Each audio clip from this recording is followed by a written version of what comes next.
Robert Sally. I serve as the board chair for Baltimore City Public Schools. I want to welcome each and every single person that is joining us here tonight, who are in various rooms here in the building as well as online.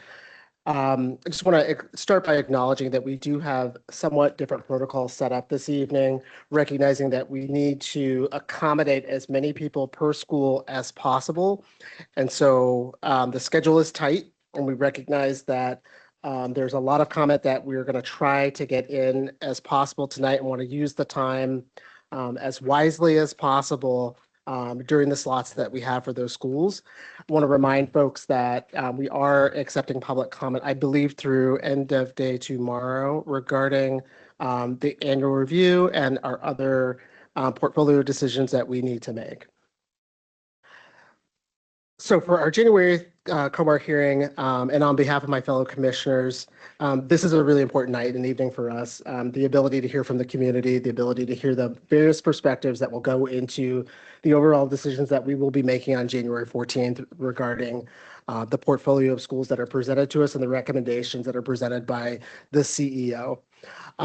Before we start the roll call this evening, I'd actually like to take a moment to recognize our chief of schools, Stacy Place-Toze, is going to be here this evening on behalf of Dr. Santelises as the CEO designee, and we welcome her to the COMAR hearing this evening. I'll now read a roll call of the board to identify who's on the call and who's present with us here in the room. Actually, we won't have anybody on the call joining us virtually. It's only these folks here tonight. Vice Chair Parker. Commissioner Ames Messenger. Ames Messenger present. Thank you. Commissioner Chicas Guzman. She may join us a little bit later this evening. Commissioner Coy. Commissioner Esposito. Commissioner Esposito present. Thank you. Commissioner Kenyatta Bay. Commissioner Kenyatta Bay present. Thank you. Commissioner Mohammed. Mohammed present. Thank you. Commissioner Redding Lollinger. Commissioner Scott Woodruff. Scott Woodruff present. Thank you. Commissioner Simmons. Commissioner Slater Harrington, and I am also present this evening. We will start tonight's session with a recap from Executive Director of the Office of New Initiatives, Angela Alvarez, followed by public testimony. Before we actually start public testimony, we have a couple of additional guests that are joining us from our political community here in Baltimore City. We want to make sure that they have an opportunity to provide comments, but I'll turn it over to Angela to get us started. Good evening. I'm Angela Alvarez. I'm the Senior Executive Director of the Office of New Initiatives for Baltimore City Schools. I am going to share a very short recap presentation.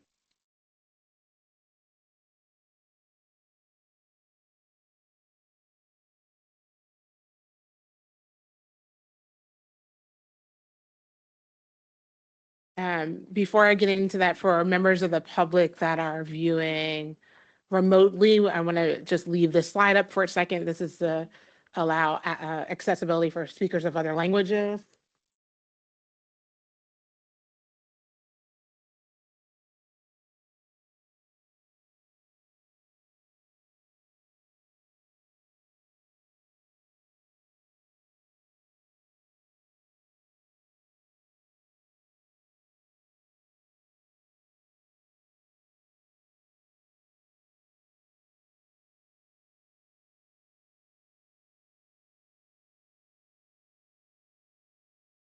Habilitar y cambiar el idioma de los subtítulos en Teams. Para los asistentes que usan la aplicación de escritorio de Teams, 1. Abrir el menú de más opciones. En la esquina superior derecha de la ventana de la reunión de Teams, seleccione Más en la barra superior de opciones. Ir a Idioma y Voz. En el menú desplegable, seleccione Idioma y Voz. Activar los subtítulos. Elija Mostrar subtítulos en vivo. Aparecerá una ventana de subtítulos en la parte inferior de su pantalla. Abrir la configuración de subtítulos. En la ventana de subtítulos, seleccione el icono de engranaje en la esquina superior derecha y elija Configuración de idioma. Elegir el idioma de los subtítulos. En Idioma hablado en esta reunión, seleccione Inglés. En Traducir a, seleccione su idioma de traducción preferido. Teams mostrará ahora los subtítulos en el idioma que haya elegido.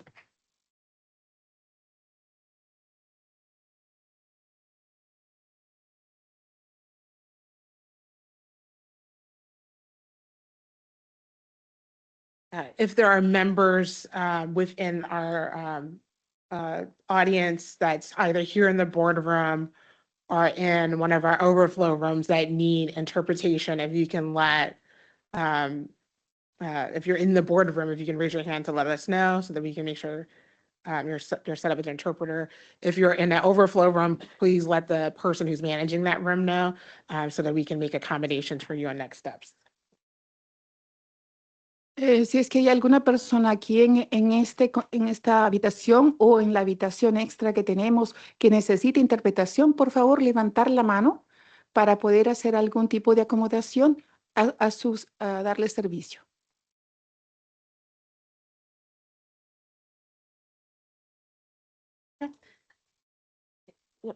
Okay, thank you.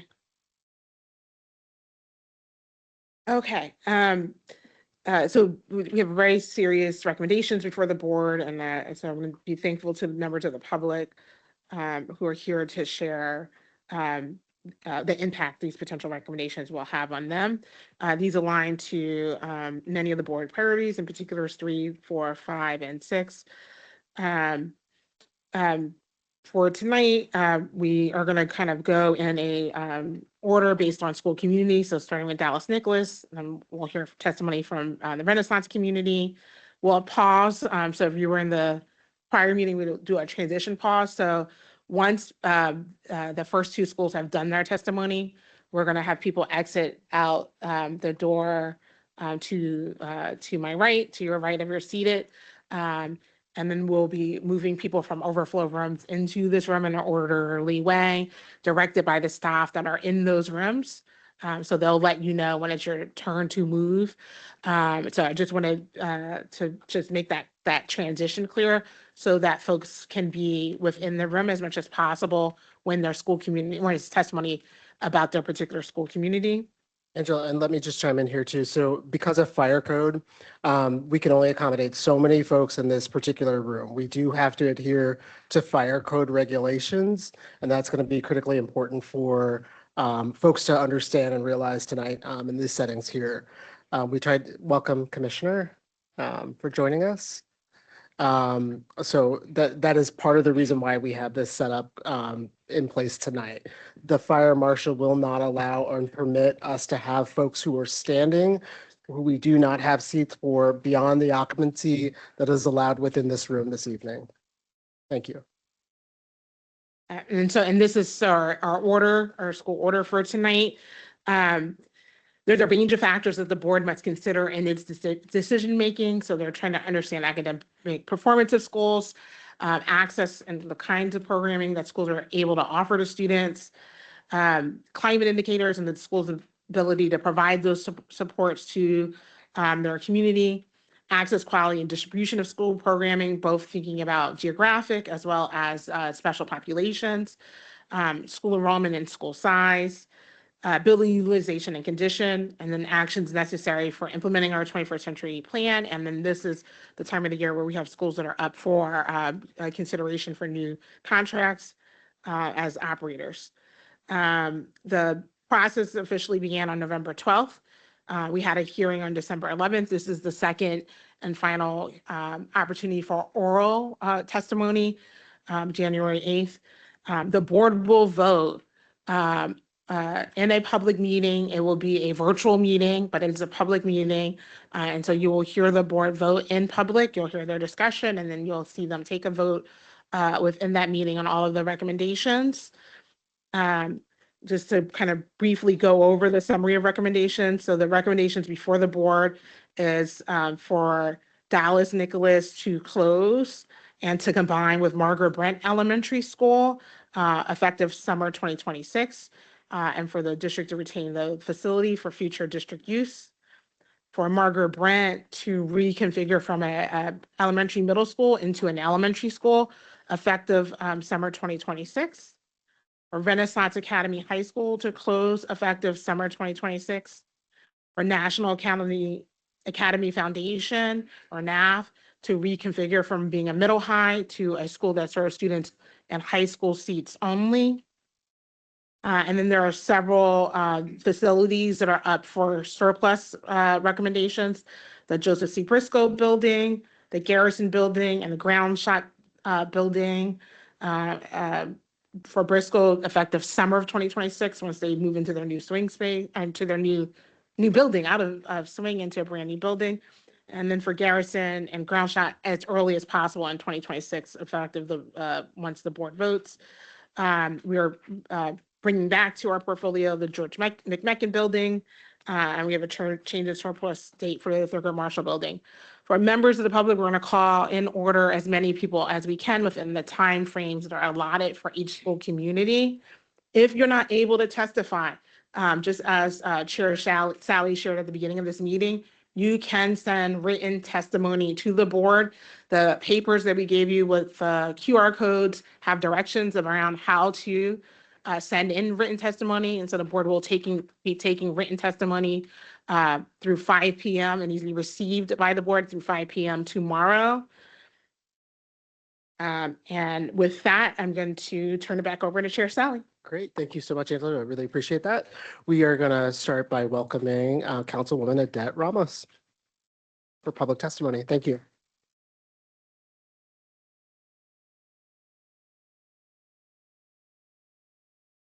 Good evening, Mr. Chair, members of the board. Thank you so much for all of your time to really support all of our young people and all of the work that is needed to support our teachers, our educators, our principals. Really appreciate it. My name is Odette Ramos. I am the City Councilwoman for District 14. I'm here to talk about and support the Baltimore Collegiate School for Boys and asking for your consideration for another 3 years to operate. I know that I came to you 3 years ago and asked for the same thing. And it has been, and I'm sure you've seen, it can be frustrating when you've laid out some of the things that need to change and they just did not go far enough. But I tell you, I have heard from parents and from our young people at that school. I have a great story where one of the parents came to me and said, look, when my kid was in a traditional school, they were not reading. They went to Baltimore Collegiate School in 4th grade, and that kid is reading.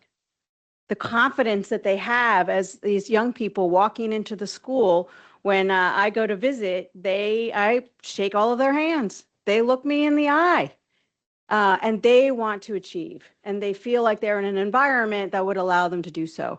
I understand the concerns, absolutely. But I want to commit to you again that I want to work directly with them to try to get them over the hump, to try to get them where they need to be in the next 3 years. But we need another opportunity. I understand the financials.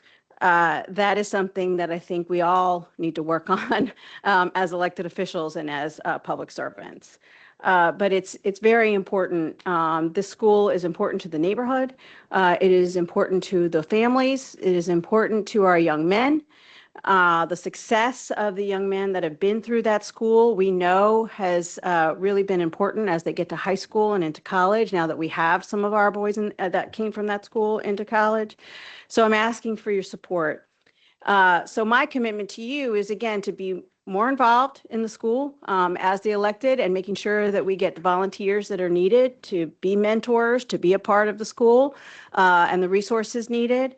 My commitment to you is also what I did last time and what I do every single year, and every single time I can talk about education. My education platform has always been about housing and community development. If our young people are living in situations that are not up to par, or they're walking to school next to vacant properties, they are not going to be ready to learn and absorb that learning. That's where I come in. That's where I want to make that commitment to all of you, not just for the school, but for all of our young people. We have to be looking at this holistically. Some of the things and situations that our young people show up to school in, that has nothing to do with the school. It's got everything to do with where they're coming in from. And so we have to be responsible for that. So I'm asking for another 3 years. I'm asking for another chance for the school. And I look forward to working with all of you on this school and any others. I represent amazing schools in my district. And I'm looking forward to continuing the work with them, but also in our communities. And I'm at your service, whatever you need from me. Thank you so much. Thank you so much. I appreciate your testimony. I'm going to welcome up, I'm going to take Delegate Jackie Addison first, and then Councilman will grab you. Good evening. Welcome. I'm going to have you push one time, and it'll right here, and it'll go green. Here we go. That's not how we do it. Now where I'm at. But good evening, Chair and board members. I'm here today, that basically said Councilwoman Ramos basically said everything that I would want to say and that I can say. I know that they having a financial issue because I was just upstairs with the young men and Dr. Abbott, who was talking about their finances. And if the finances are the only thing that will keep the school from opening, I think that we can work to make sure that the school will stay open by doing a pitch, community pitch, by going out and just asking everyone to support the school. It's not in my district, but it's right next to my district. And we have young men from my district that goes to the school. I have a grandparent that was supposed to come tonight, but she did not make it because of the traffic and it's dark out. But just wanted to do the same acts as Councilwoman Ramos did, that we allow the school to at least stay open for another 2 to 3 years until we kind of like get their finances together. So that is my speech for you, my ask from you today, and hopefully that you will consider keeping the school open. Thank you so much. We appreciate the comments. Okay. Councilman Jermaine Jones.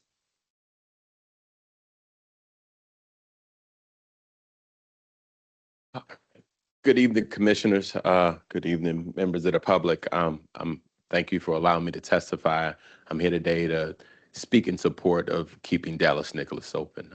Since hearing about the proposal, I've received numerous emails and phone calls and concerns from parents from all the schools that are going to be affected.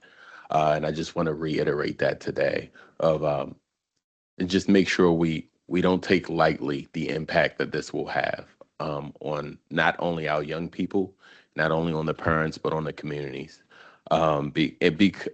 Due to, like, we're not just closing one school, it's affecting 3 other different schools. There's going to be a domino effect based upon this one decision that's going to happen today.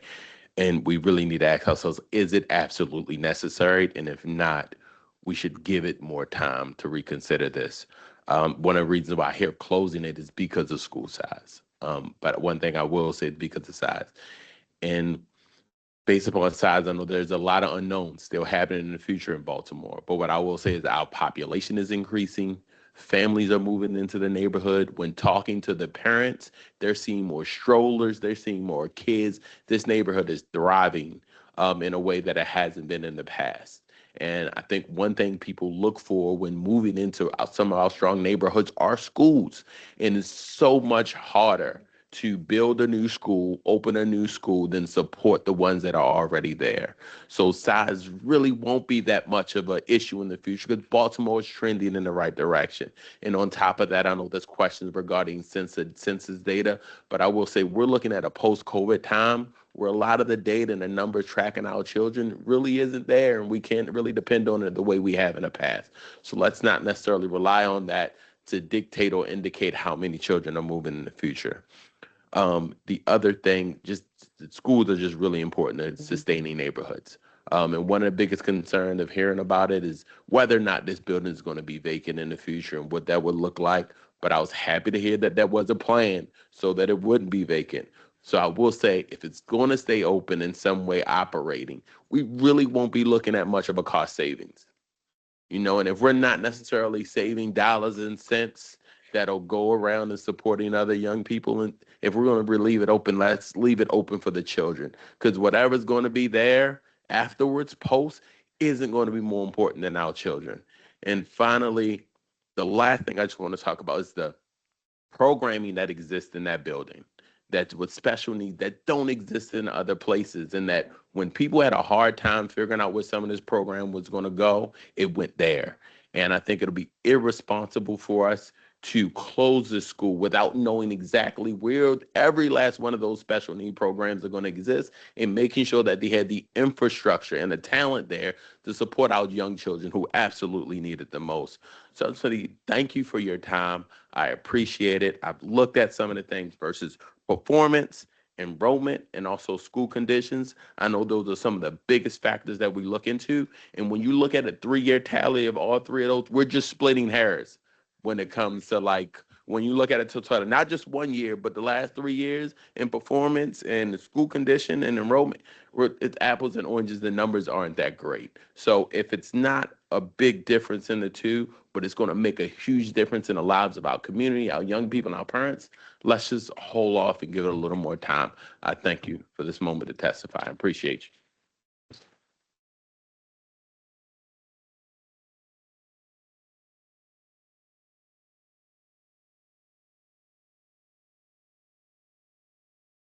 Thank you so much, Councilman. I'd like to just extend a note of gratitude on behalf of the entire board for each of our elected officials for joining us here this evening. The board cares greatly about our relationships with the city of Baltimore, the state, our elected officials who support the good work that we do here in city schools, and all of our educators and families. So thank you for joining us this evening for your comments. I'd now like to turn it over to Dewana Starrett from the board office to lead us through the public comment and engagement portion for each school this evening. Thank you, Mr. Chair. The first school we will discuss tonight is Dallas Nicholas, and the first public comment is from Tiffany Smith.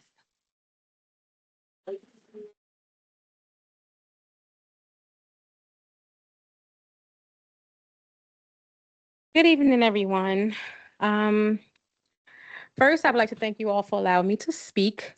I'm a special education para at Dallas and have been there for 8 years. Our school is amazing with all of the wonderful staff, students, programs, and all that's offered to the community. It is evident from our steering committee meeting that the district will use our building for administration use or storage space for Baltimore City Public Schools. It is sad to hear that the HVAC system, new windows and doors, and elevator were renewed to basically accommodate district office staff rather than the importance of our students, staff, and community in need if the board decides to close our school. It was mentioned that the district offered many solutions to improve the attendance of Dallas, which is false. The only support that was offered was to place citywide programs in the building, which was only 2 for the 8 years that I've been at Dallas. Last year, they added an additional PAL class, and this year they added an additional PAL class. Other than that, there wasn't any other support from the district that they said, so many is an understatement.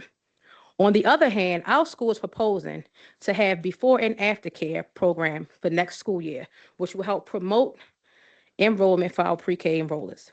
We are currently partnering with other organizations to promote pre-K attendance and family collaboration for next year, as well as the enrollment from our in-house daycare program, which children enroll in pre-K and when age appropriate. One of our partners have already decided to design a new pre-K outdoor play space for our students. They also stated that an open space school is not successful. Yet there are still other open space schools in Baltimore City that are not recommended for closure, but Dallas. Instead of closing Dallas, let's invest in Dallas as it should be a staple for city schools, especially since it's directly behind the school board. Instead of displacing students, staff, and community needs for the building to be used for administrative staff and storage, our students, community, and staff matter. Please do not close our school. Therefore, I am proposing for a delay of school closure to offer more years to allow the district to support Dallas fully as they have failed to do so in the past. Also, to allow the solutions from our partners to take effect and show improvement. Meanwhile, the dedication to our staff and partners have been working closely to promote attendance for the upcoming school year rather than a recommendation of school closure that is suggested from the district. Please give us the thorough chance that wasn't given. Our students, staff, and community deserve this. You can have our parking lot, but please do not take our building.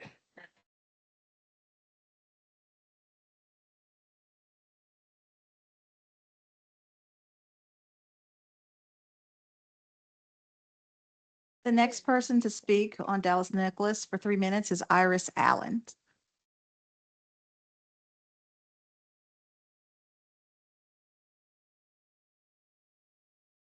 Good evening, everyone. I'm here tonight as a mother of an amazing autistic child to remind us that stability is not a luxury for students like my son. It's the foundation of their learning. I'm Iris, and I'm the mother of Helene, a bright young boy with autism who is currently non-speaking. This year, his pre-K year, is our very first interaction with Baltimore City Public Schools. And we've been working hard to find the right environment where he can truly learn and thrive. When Helene began the school year, he was placed at a school where he did not make progress on the majority of his IEP goals. That lack of progress resulted in him needing more special education hours and ultimately being moved to a new school, which was Dallas Nichols.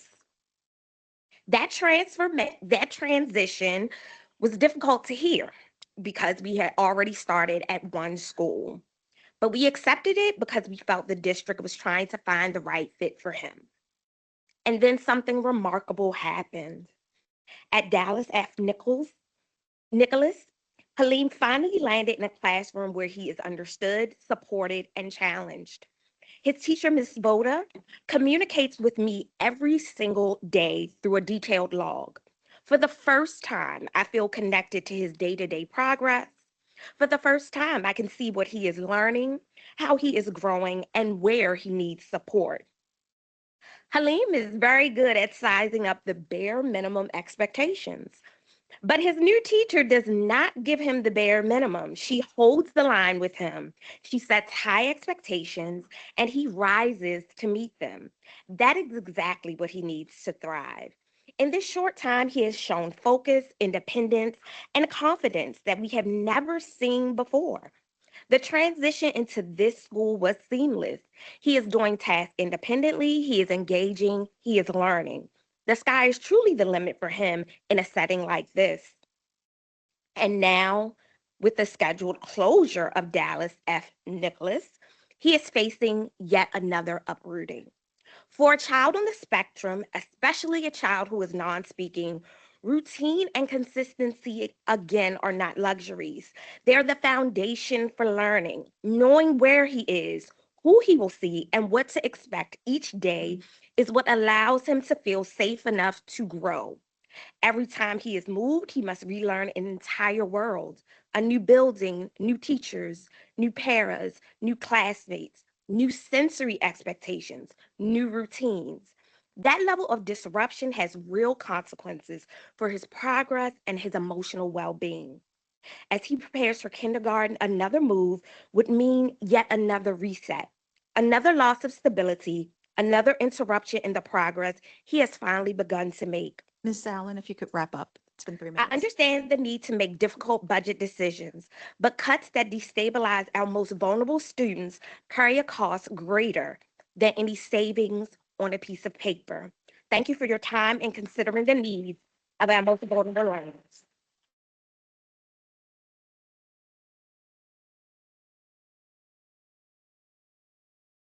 Next we have Tahira Watts.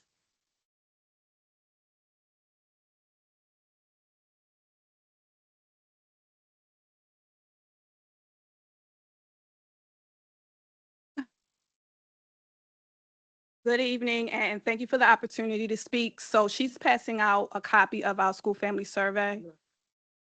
Oh, okay, I'm sorry. All right. So I serve as an educational associate as well as the school family council chairperson. Each year, the district puts out a school family survey to assess the overall satisfaction with the school. The data is then used for school improvement efforts. In the area of academic and career preparation, Margaret Brandt scored 74% satisfaction, which is a decrease from last year. Dallas, 87%, which is an increase. Overall, the district scored 77% satisfaction. One of the questions in that category is, did anyone at your child's school ask about their learning needs? Margaret Brandt, 64%, which was a decrease. Dallas, 81%. The next category of family composite score, Margaret Brent received a satisfaction score of 75%, which was a decrease. Dallas, 90% satisfaction, which was an increase. The district overall received a score of 82% satisfaction. One of the questions was, how connected is your family to the school and teachers? Margaret Brent, 52%, which was a decrease. Dallas, 90%, which was an increase. In the area of family engagement, Margaret Brent received a score of 67% satisfaction, which was a decrease. Dallas, 89%, which was an increase. And the district overall, a score of 84%. One of the questions is, does your school connect you to resources? Margaret Brent, 61% satisfaction. Dallas, 94% satisfaction. Another question in this category is, does your child's school give you ways to support their academic success? Margaret Brent, 71%, Dallas, 94%. Overall satisfaction, Margaret Brent, 86%, which was a decrease. Dallas, 92%, which was an increase, and the district overall, 83%. In the area of school climate, Margaret Brent received a score of 74% satisfaction, which was a decrease. Dallas, 95%, which was an increase. The district overall, 84%. And then the final category of school communication about student progress, Margaret Brent, 70%, which was a decrease. Dallas, 85%, which was an increase. The district overall, 78% satisfaction. In summary, according to the district data from the school family surveys, Dallas families are more satisfied than Margaret Brent families. In every category, Dallas has a better satisfaction rating than Margaret Brent and the district average. So the question we leave you with is, why are we moving families from a school they are overwhelmingly satisfied with to a school where the current families are dissatisfied? We ask that Dallas is reconsidered for closure so that we can continue to build on our progress. Thank you.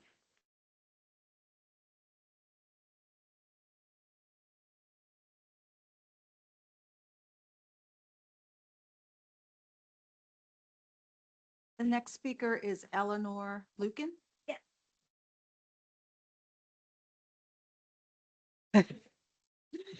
Good evening, commissioners. My name is Eleanor Lukin. I come to you as a parent of a first grader at Dallas F. Nicholas. I'm also deeply concerned about the recommendation that was put forth.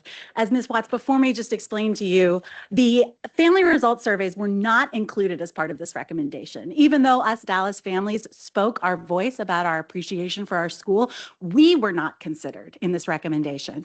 I'll provide you with this visual, but it shows what Ms. Watts just said. In every domain measured, Dallas outperforms Margaret Brent and the district and has increased since last year. I think that it is important that this information is also included. Additionally, not included in the recommendation is neighborhood level differences. Our schools are in fact in two different neighborhoods with vastly different neighborhood demographics and populations. And that's reflected in our school populations as well. Dallas is in a district that is 75% Black and African American, while Charles Village, where Margaret Brent is located, is 26% Black and African American. And I think that this is deeply important, and in a time when there is evidence that closing schools in majority Black neighborhoods accelerates gentrification. Additionally, there is a reason that Dallas was selected as a windowless open plan school when Margaret Brent 3 years later was designed as a windowed school. And that has to do with, in fact, our neighborhood demographics. Windowless schools were designed by the architectural elite to disconnect students in majority Black and brown neighborhoods from what was perceived as the blight outside of their schools. And isn't it ironic that that same architectural style is now being used as justification to further disinvest us from our schools? I don't appreciate that. Last, some additional points is that I also don't appreciate how data was treated in this recommendation.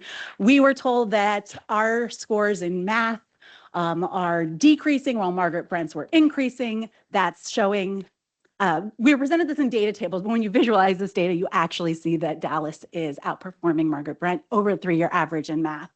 Similarly, we were told our scores in language arts were not up to par with Margaret Brent's, but that's because we're seeing steady increase in language arts, and Margaret Brent is seeing vast swings in their scores.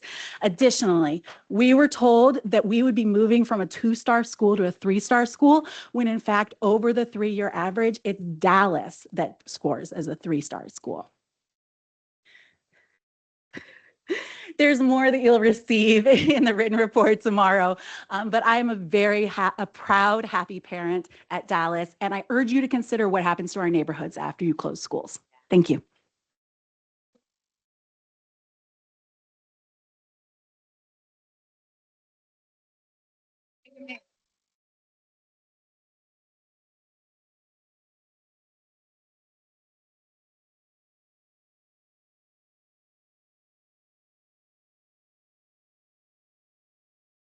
The next speaker is Mark Blackman.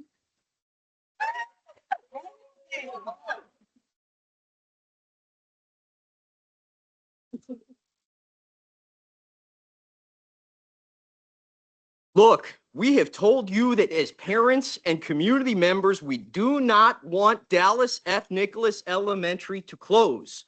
We've told you that we love this school, as demonstrated by its 92% overall satisfaction rate, one of the single highest in all of Baltimore. We have told you that based on the district's own data, we disagree that Margaret Brent is stronger academically than Dallas Nicholas, which in and of itself should raise your eyebrows. We have told you that Barkley, home to Dallas Nicholas, and Charles Village, home to Margaret Brent, are two very different neighborhoods, something the district failed to recognize in their official review and recommendations. As a reminder, one neighborhood is filled with black and brown families and has a population that has been increasing over the past 10 years, while the other neighborhood hugs the entire east side of Johns Hopkins University main campus. And we have told you loudly and clearly that we do not want our school building to become district administrative offices. Rather, our community needs it to be this elementary school. I'll say it again. We do not want district administrative uses. Our neighborhood needs Dallas Elementary School where it is. We do not want the district to find a use to occupy it. Our parents, neighbors, families, and kids need this school. Look, I get it. Okay, I get it. Our city has a problem. We currently have more public school buildings than public school children to fill them.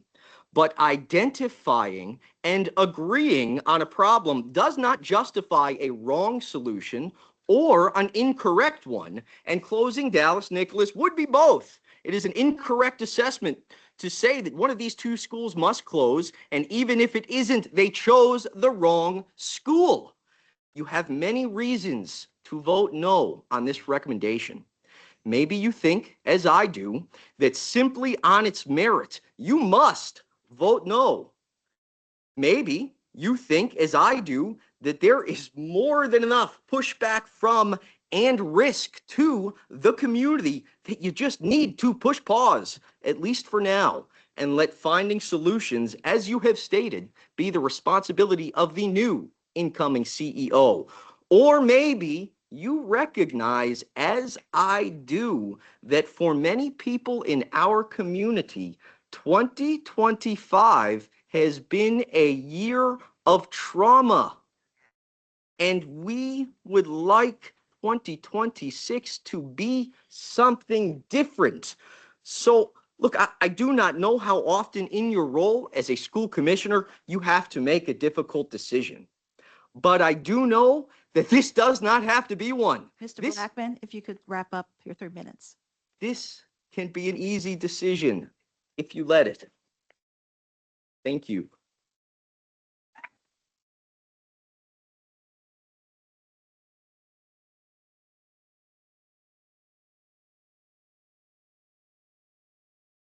The next speaker is Kelly Bryan.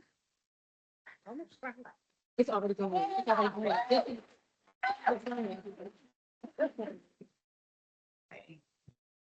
Good evening. I wanted to say thank you first for allowing me to speak tonight. My name's Kelly Bryan, and I'm an ESOL teacher at Dallas F. Nicholas. I've taught there for 6 years now. And for the first 4 years, I was actually concerned a lot that we might close because I know we're a low enrollment school. I know how funding for schools work. And so it was always in my mind, like maybe they'll close the school, which would have made me very sad because I all the things that people say about this school, I can reinforce and agree with. But after 4 years, about 2 years ago, maybe 18 months, I stopped worrying so much. Why? Because the district has been pouring millions of dollars into our building, millions, in the past 18 months. And that gave me the strange, odd belief that maybe the district and the city of Baltimore actually cared about the community we serve. And so I felt relieved about that. I thought, okay, they care about us. They care about not me, but our community and the community that we serve. And they wanted to provide for our students a facility that was comfortable and welcoming as well as being safe, because this money that has been dumped into the school has not been about safe, as some of it has been about a safe facility, but I'm talking about projects like installing huge metal murals all over the building. These went up last spring, and they say things like Dallas Pride, and they have our mascot on them. They've been there since last spring. I'm talking about things like installing a new nursing suite, a suite for the nurse, where there is now a room for the children, for the patients with 2 beds, a private bathroom, and a separate area for the nurse. When before our children had to go into a closet and sit on steel chairs when they were ill. And I was so pleased that the district had decided to grant our community, our students, this kind of nice area to go when they were ill. And it made me think that they cared about us and about our students and about our community. That building, that suite was just finished in November. In November, that's 2 months ago, if my math is right. Every window in our building was replaced last year, and new beautiful blinds now adorn them. We didn't need new windows. There was nothing wrong with our windows. They worked, they were not broken. There was no safety issue. Yet we put in brand new expensive buildings all throughout the building. I really just don't understand. Oh, brand new elevator this year went in. New lights. The entire building, we got new, bright, fancy, expensive lights. This year, they just finished putting them in like last month. Okay, I'm gonna wrap up. Sorry about that, but I just want to say, I don't understand this. I don't understand what's going on. I don't see how we can justify investing so much in a building under the guise that it is for children, under the guise, and then taking it away. I just don't understand how that works. Thank you.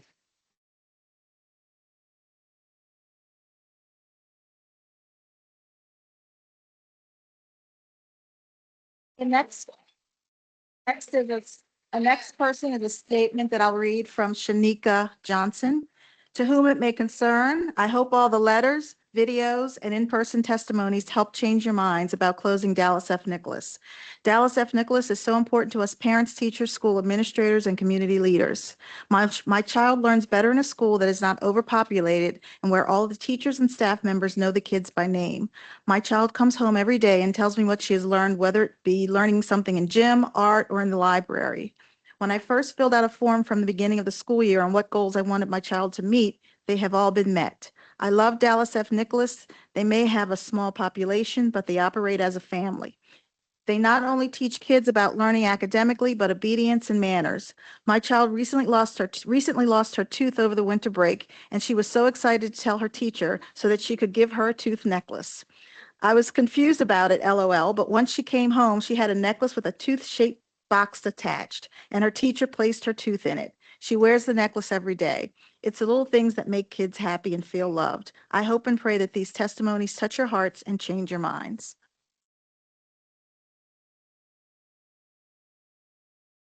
And the last speaker tonight is Aaron Kaufman.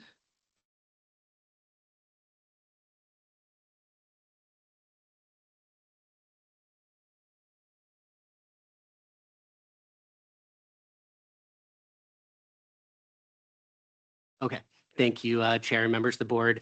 My name is Aaron Kaufman, and I work for the local area community development nonprofit in the area. And I want to give kind of the perspective from that community development nonprofit and some of our refocused efforts for Dallas and local schools.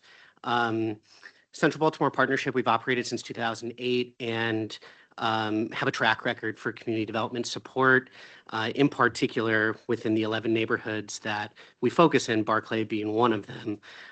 We've supported multiple equity strategies, 100 plus open space projects, and really have facilitated almost $2 billion worth of investment across our 11 neighborhoods over those 20 years on multiple different projects from commercial to housing to open space.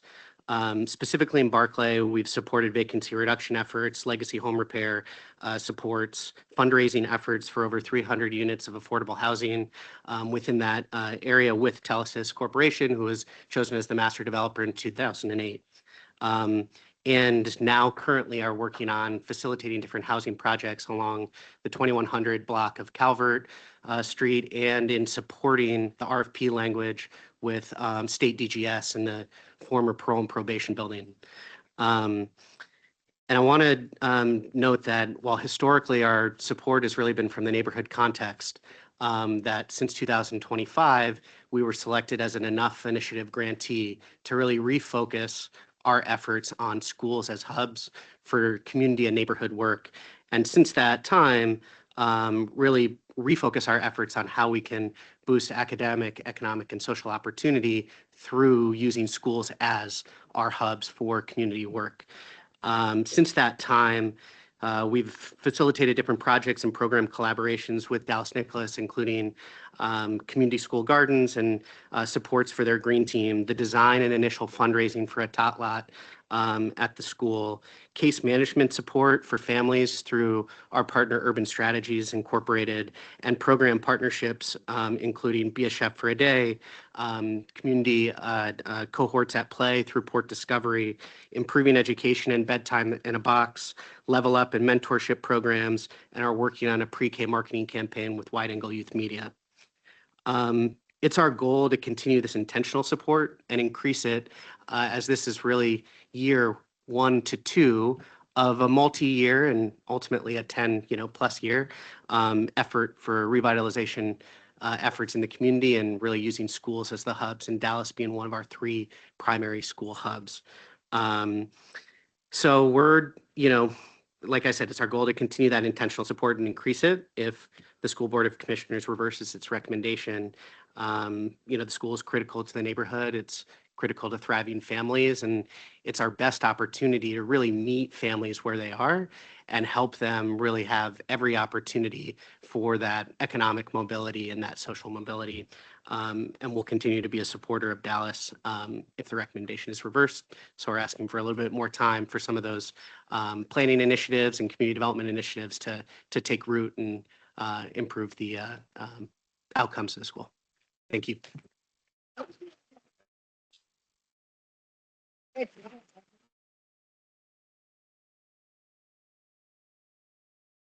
So now we transition to Renaissance Academy. And the first is a video from London Cash. I think, Dewana, just one quick second before we actually move to Renaissance. We need to Oh, you wanna clear- transition the physical space. And so not yet. We're going to continue in this area. Got it. Okay. All right. Want to make sure before we actually do that, I just want to take a moment to recognize that Delegate Scott Phillips has joined us here. We appreciate you joining us. I believe you're here for Boys Collegiate, right? We'll have you come up when Boys Collegiate joins us in the room. So we're good to go. Staying in the room. London Cash.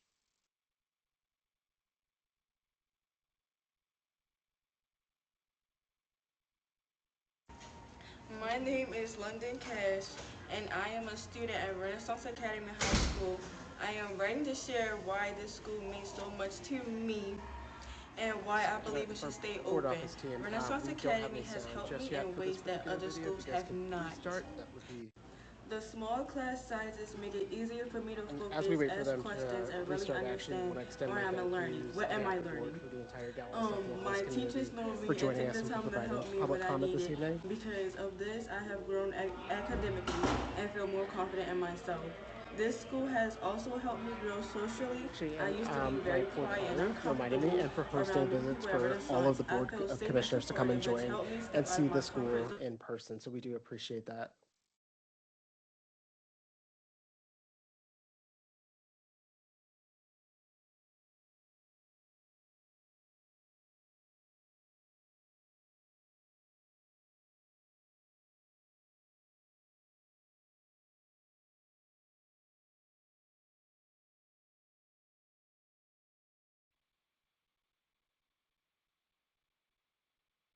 My name is London Cash, and I am a student at Renaissance Academy High School. I am writing to share why this school means so much to me and why I believe it should stay open.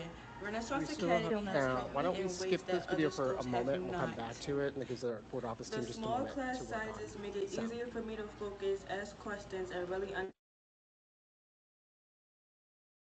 So the next person while we work on that video is Claude Call.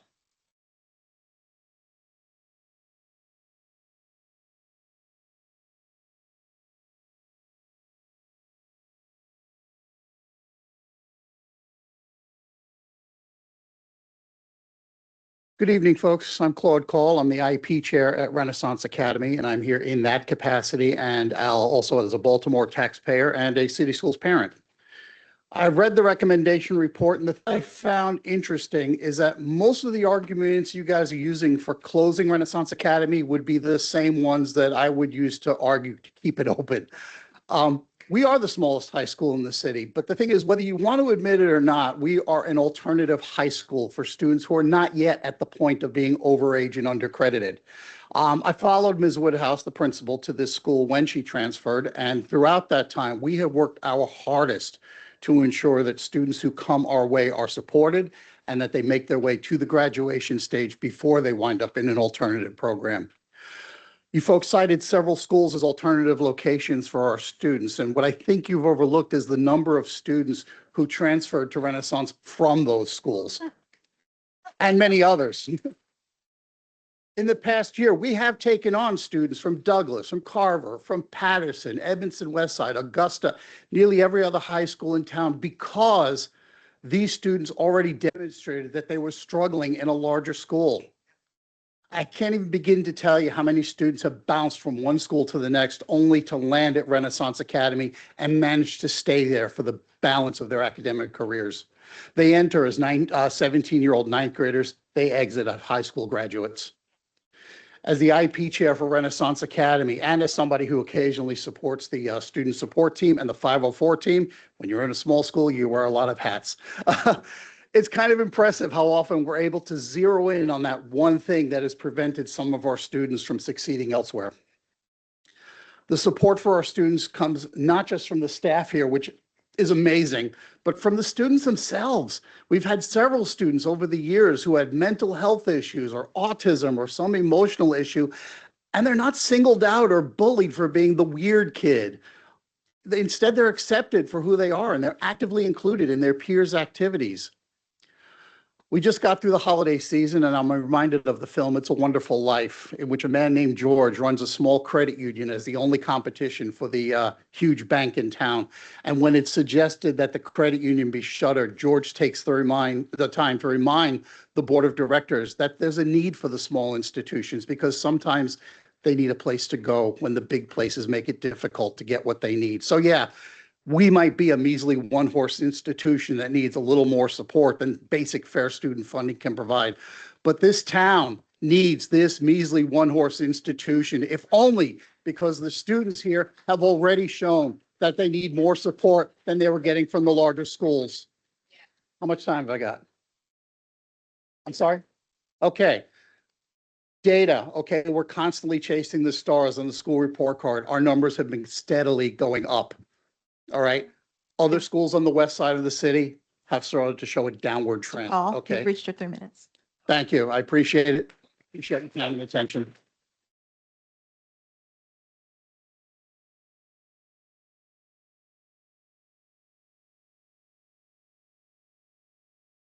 Mr. Chair, the other video is recorded very, very low. So the option could be that we could send it to you individually through an email because I don't think people will be able to hear it. Yep. So just so the public knows, so the sound quality on the video is extremely low that it won't audiate or ruminate in here in this area. The board we're going to politely request that the video be sent to us. We will review the video and take the time to review that along with all of the other public comments that are coming in. So I will assure you that each board commissioner will have access to that. The next person to speak is Joshua Collier.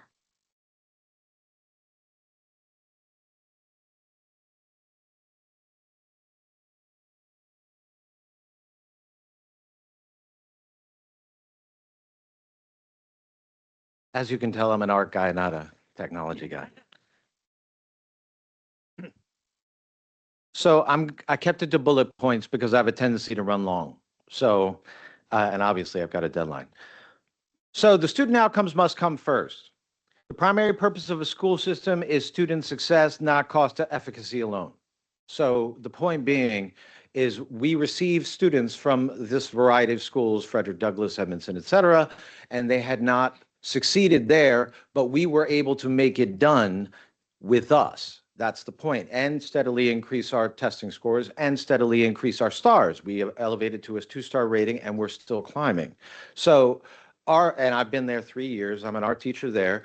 And every year the work has gotten more, not less. Every year the support has been more necessary, not less. So I've been asked repeatedly, how can I support you? And find your why and lean in. That's what I'm asking you guys today. So closing a school that works, meaning that it's a comparable to the same school, contradicts what our obligation is set out to do. I am likewise here as a Baltimore City taxpayer, in addition to being I live in Hamden right over there, and my taxes have never gone down. Your budget has increased 2.4%. This particular year, I understand the costs have gone up. However, what we are talking about is a stopgap of $300,000 a year, which is 1/3,000th of your budget. And you are proposing displacing 0.1% of your students. That is a 300% failure. This school has become a destination for students who have struggled elsewhere, including those larger, better funded schools. Smaller class sizes are a requisite for the majority of my students. I have students that will crash out if there is more than 15 people in the room. So, in fact, I usually have crash outs at least once a day. Depends on the day.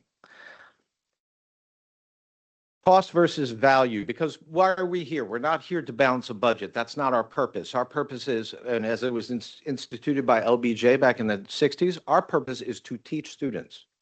To teach students, and I hear it all the time from district when I'm doing my PDs, where they are. Got to meet them where they are. So if we're going to meet them where they are, it might cost more, especially with students that have needs. So larger schools are not a proven alternative. In fact, since we've received many of our students from larger schools, that we've already proven that they're not an alternative. So why are we sending them back? That you're not getting a net gain there. We have an equity and ethical responsibility to our most challenged students. Wrap it up? Okay. Thank you very much. I appreciate you.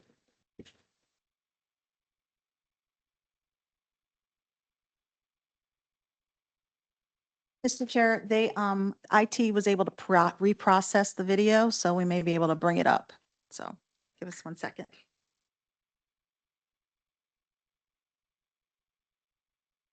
This was London Cash.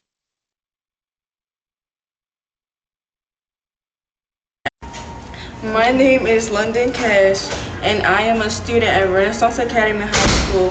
I am writing to share why this school means so much to me and why I believe it should stay open. Renaissance Academy has helped me in ways that other schools have not. The small class sizes make it easier for me to focus, ask questions, and really understand what am I learning. My teachers know me and take the time to help me when I need it. Because of this, I have grown academically and feel more confident in my. Yeah, that's, no, that's not, that wouldn't affect that video.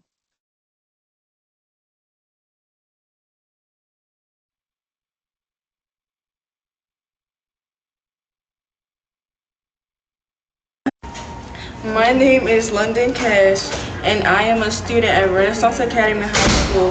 I am writing to share why this school means so much to me and why I believe it should stay open. Renaissance Academy has helped me in ways that other schools have not. Tanisha, we'll just email the video to the board members. The next person to speak is Tyrone Rice.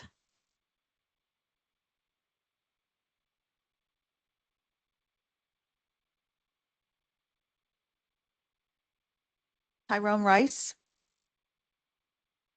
If he's not here, then the next person is Denise Reed.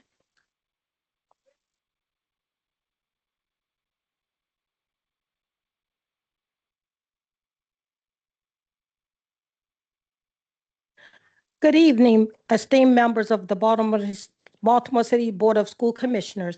My name is Chaplain Denise Reed. I am a proud parent and parent leader at Renaissance Academy High School. It is my great honor to serve as a dynamic volunteer with the school system since 1989.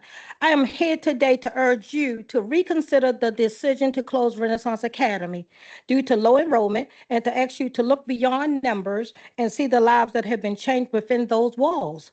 My daughter Jasmine Hagler has excelled because Renaissance Academy is a small school. Coincidentally, she left Baltimore City College to come to Renaissance. In a system where so many children fall through the cracks, the school made sure my child was seen, known, and supported. Teachers didn't just know her name, they knew her strengths, her struggles, and her potential. My daughter is a dynamic, anointed gospel singer at the age of 19. And in a larger school setting, she was quiet and overlooked. At Renaissance Academy, because of the small environment, she found her voice literally and figuratively. She gained confidence, leadership, and skills, and the belief that she mattered. That doesn't happen by accident. It happens when students are given space, attention, and intentional care. Low enrollment should not be seen as a failure. It should be seen as an opportunity. Small schools require investment, not abandonment. When we allocate funds only to large schools, we send a message that children who need smaller, more personalized environments are less deserving. That is not equity. Renaissance Academy serves students who thrive in small settings, students who need extra encouragement, structure, and connection. Closing the school removes a critical option for families and forces students into environments that may not serve them well. I ask you to please consider the long-term impact. Renaissance Academy doesn't just graduate students, it builds confidence, talents, and future dynamic leaders. Please do not silence a school that helps students find their voice. Thank you for your time and consideration.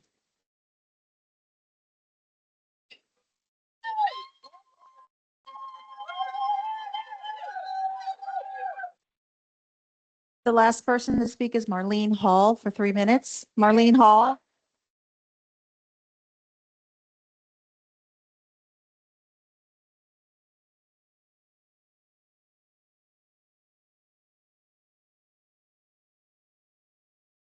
Hello, my name is Marlene Hall, and sorry.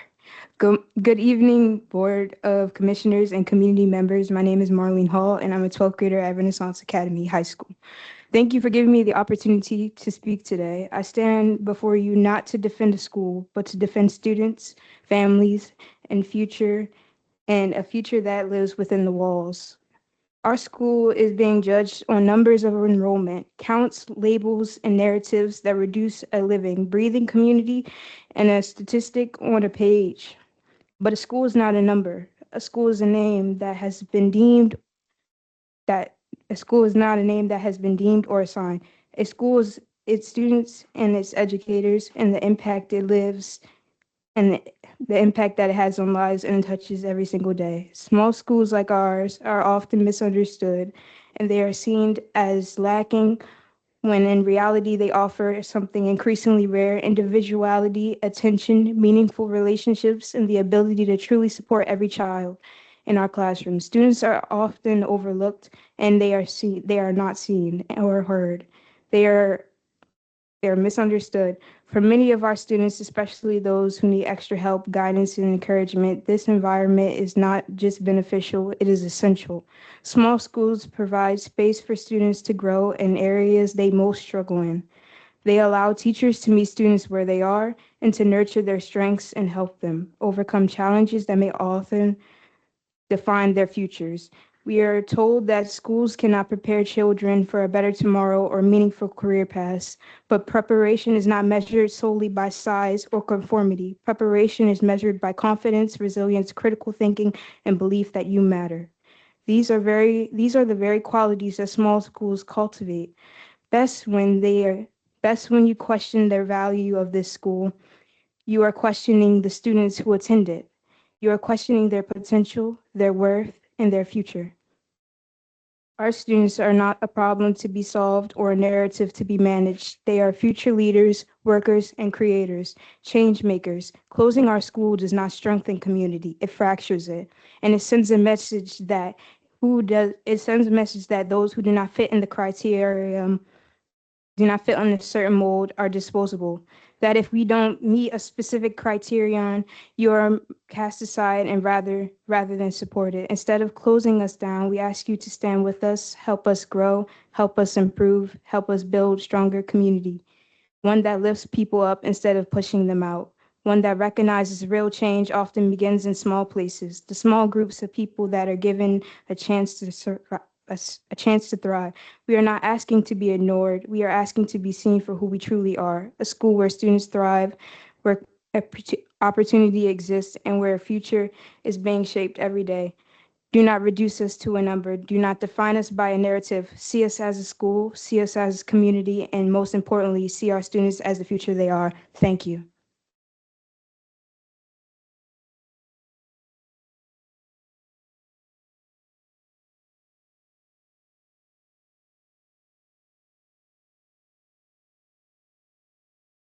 There's one more speaker that I accidentally skipped. It's Lena Smith.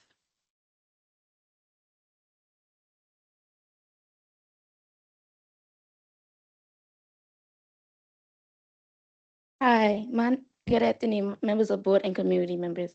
My name is Lena. I'm one of the medical students at Renaissance Academy. Today, I'm going to share my experience at Renaissance this past year. Last year around this time, I had to transfer from Dundalk High. I was nervous and didn't know what to expect. Change can be very scary, especially when you step into a new environment. But quickly, this became more than just a place to learn. It became a place where I started to grow. This school helped me come out of my shell more, and I met some of my closest friends here. Yes, the school is small, but that's what makes it better. A school it makes it better than any of the bigger schools because it's easy to get help you need for your grades and your future. It's also have a good programs and opportunities. Being part of the medical program has been especially meaningful to me because it has given me real skills and directions that can positively impact my future career. The teachers and staff here truly care about their students, taking taking their time to help us understand our work, impact our grades, and push us to be our best, I feel like a bigger school wouldn't be the same experience. Because of the school, I feel motivated, supported, and hopeful about my future. I am truly thankful and grateful for the opportunities I have been given. Thank you.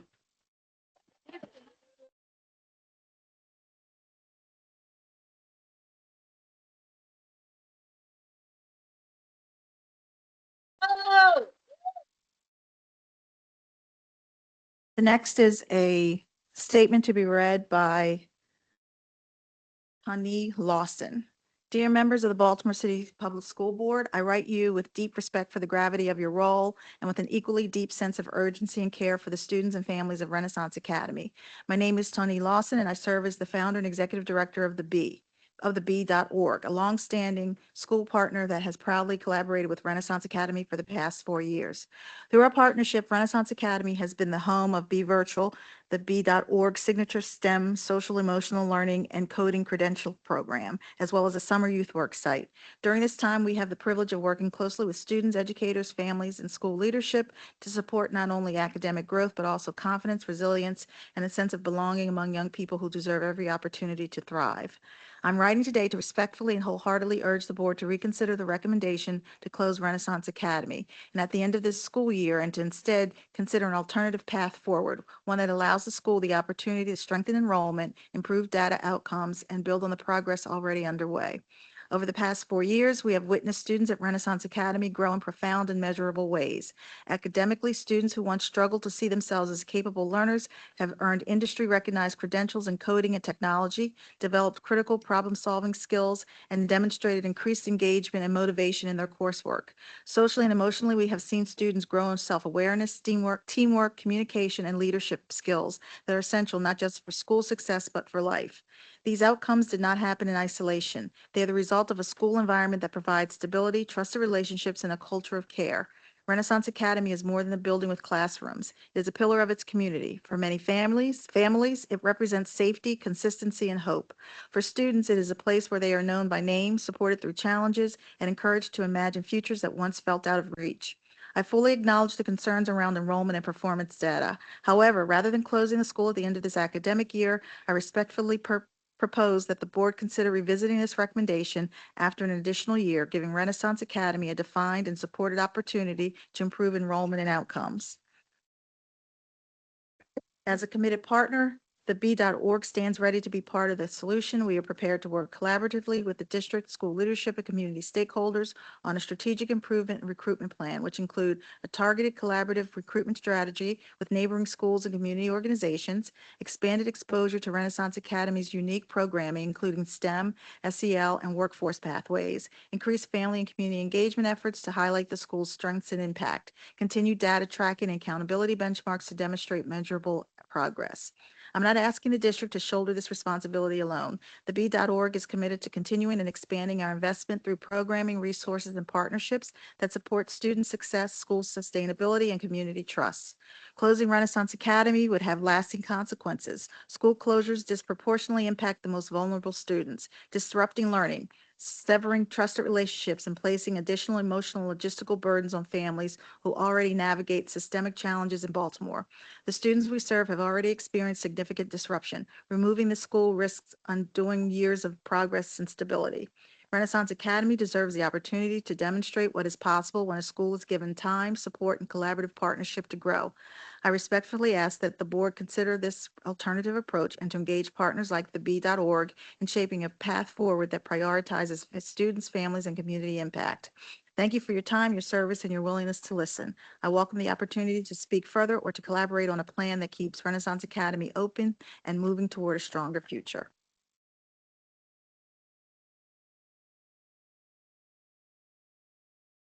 And the next is another statement to be read from Stephen Thomas.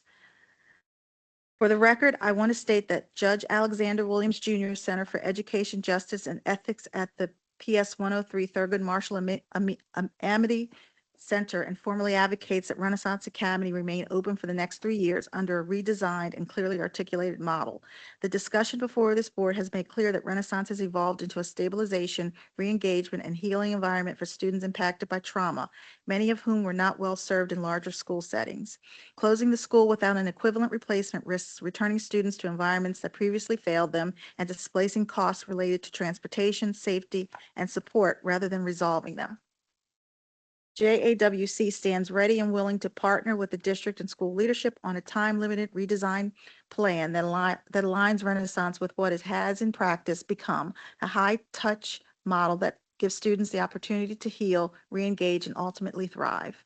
And there was a field report that they attached to this.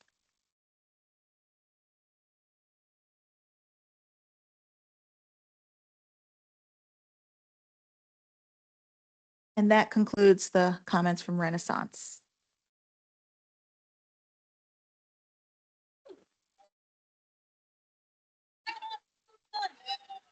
I want to extend my thank you to the entire Renaissance community for joining us tonight, as well as for hosting the board for a site visit earlier this weekend, last week. Those comments that were shared with us will be reviewed by the board in its entirety. So I believe, if I have it right, is the pause for transition? Okay, so folks will exit this side over here as we usher in our next school community. Thank you both from Dallas F. Nicholas and Renaissance for joining us this evening. Yes, sir. Thank you. Thank you for your service. Thank you, ma'am.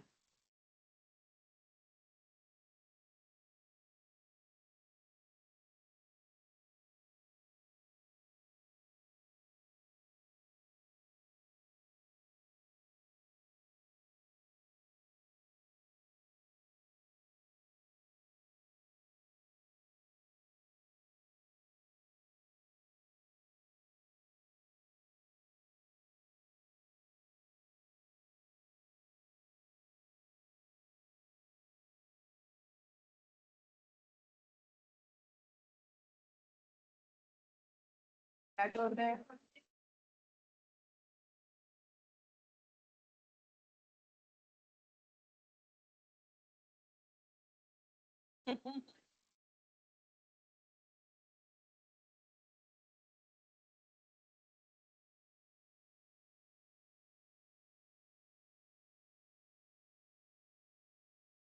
Okay.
Come back here again. You got to here.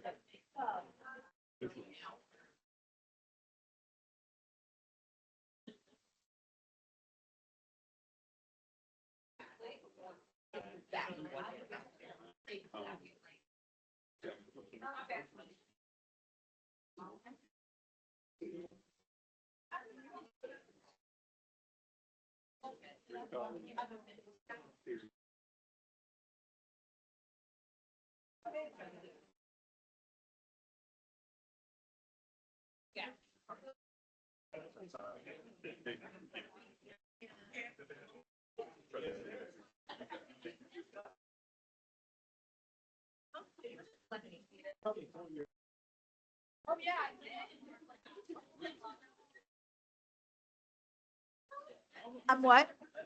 Oh, he went to the restroom. I told him he was next.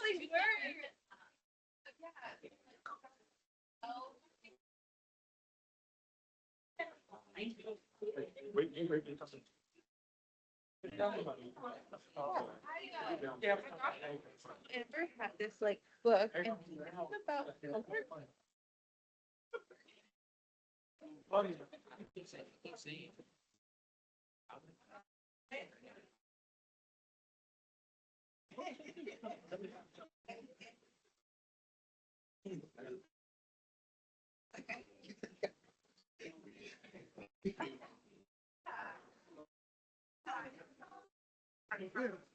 Yeah. Wondering.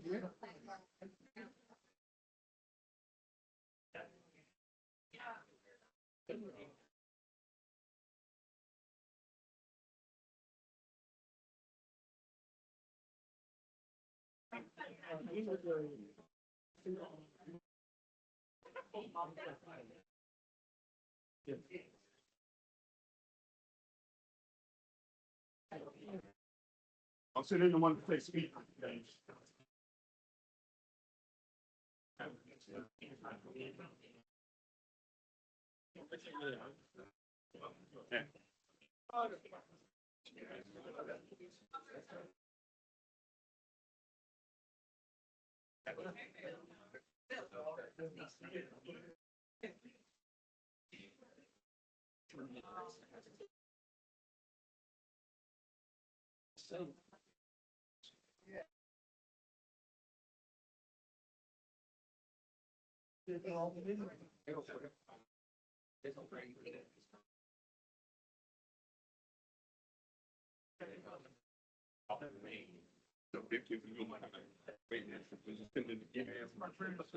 Okay.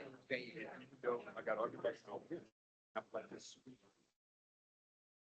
No call.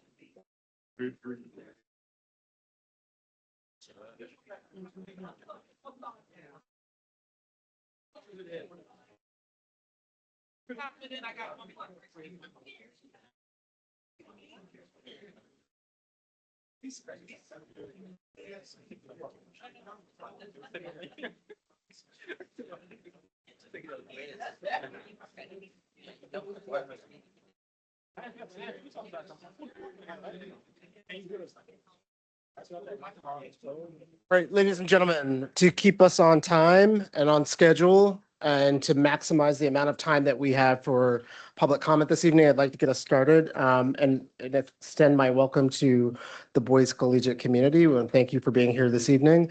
Before we get started, oops, I forgot our CEO designee. Could I forget? Welcome back. I'd like to welcome Delegate Scott Phillips to the table to provide testimony initially before we start with our general public comment this evening. So Delegate, welcome. Thank you. Yes, sir. To the board members, thank you very much for this moment. And thank you for what you do. It's not easy. I know you have to make some very difficult decisions. I can relate. We're going to be having some very difficult decisions in a week from now to make. So I can relate to what you do, and thank you for the public service that you provide. My name is Delegate Scott Phillips, and I actually represent the 10th Legislative District, which is Northwest Baltimore County. So the question is, why am I here in Baltimore City? Because I care. I care about education. I particularly care about the education of African American males. In 1991, I co-founded an organization called Black Professional Men. I co-founded that organization with the CEO of the foundation that operates the Collegiate School for Boys, Mr. Edwin Avent. Way back then, we had a motto, ensuring the future of the African American male. That motto is our persistent call today. The Collegiate School for Boys is an outgrowth of that concept that occurred back in the Kurt Schmoke administration. And I'm really proud of Edwin for maintaining that mindset. I want to thank you for this opportunity to speak, and I'm here to urge you respectfully, but strongly, to keep the Baltimore Collegiate School for Boys open. The Collegiate School is not just another school. As you know, it is the only all-boys school of its type in the state of Maryland. The only one. There are similar schools in Chicago and Philadelphia and other places around the country, and those schools get a considerable amount of support because there is an acknowledgement that the pedagogy for educating young Black boys can be different, particularly boys that may be challenged. We all know the data. Black and brown boys in our city are disproportionately represented in suspension, special education placements, academic failure, and eventually in the justice system.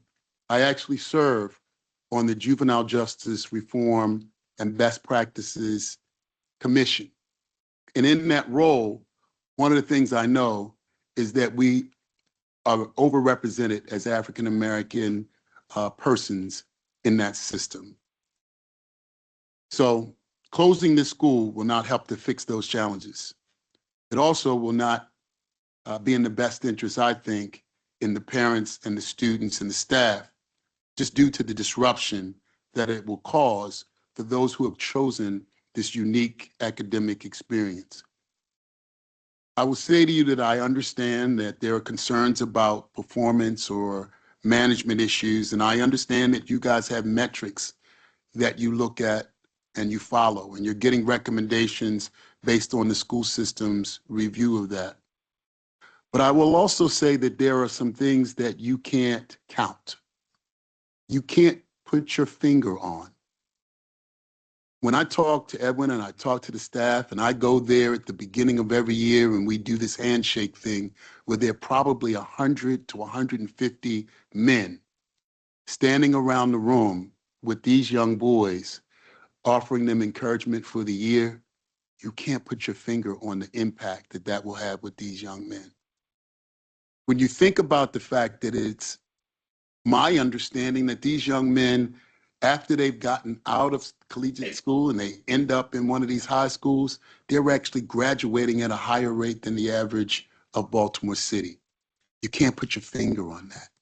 So as you're making these decisions, just understand that there is a sauce in this thing we call male education that may not be reflected specifically in the metrics that you're working with, but it tends to work. And that history is real. When I think about some of the young men that we dealt with many, many years ago, a name comes to mind. Fagan Harris, the former chief of staff for Governor Moore. He was one of those kids that we worked with 30 years ago. He wasn't necessarily destined for where he ended up. And so my request is simple and hopefully reasonable, is to just keep this school open. You may need to put some additional resources in it. I know there's a model for charter schools and they've got to come up with their own money, but I think collectively we want it to be successful. So maybe we get outside the model a little bit and look at how we keep this school open. We want to give these young men stability, we want to give these families hope, and we want to remain committed to this opportunity to ensure the future of the African American male. I will end with this last comment. One of my mentors and very close friends, he said it repeatedly. Our children are the messengers we send into a world that we will never see. You close this school, what message are we sending? I thank you very much.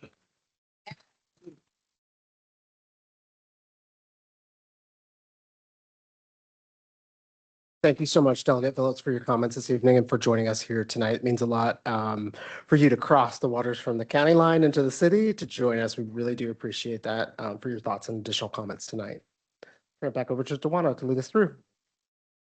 So for the first speaker for Baltimore Collegiate School for Boys is Bill Gooden for 3 minutes.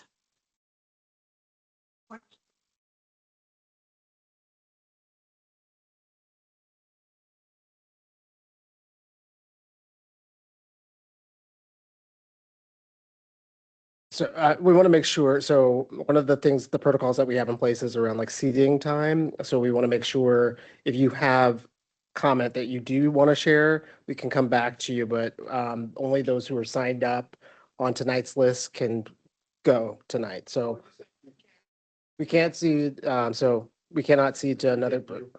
No, we cannot. Yeah.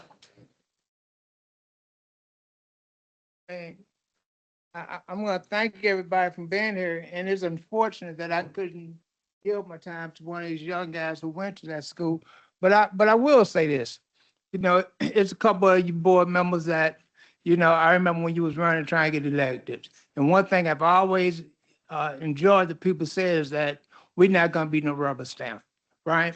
So even when we sit here and we talk about finance, academics, then I'm saying as a Black man, 73 years old, then don't it mean something to see young guys respectful, making sure they respect one another, making sure they become appropriate and trying to be professionals, right? So, if we say we want to educate Black males, then we have to say, why are we trying to close a school that should be an example for other schools tomorrow, right?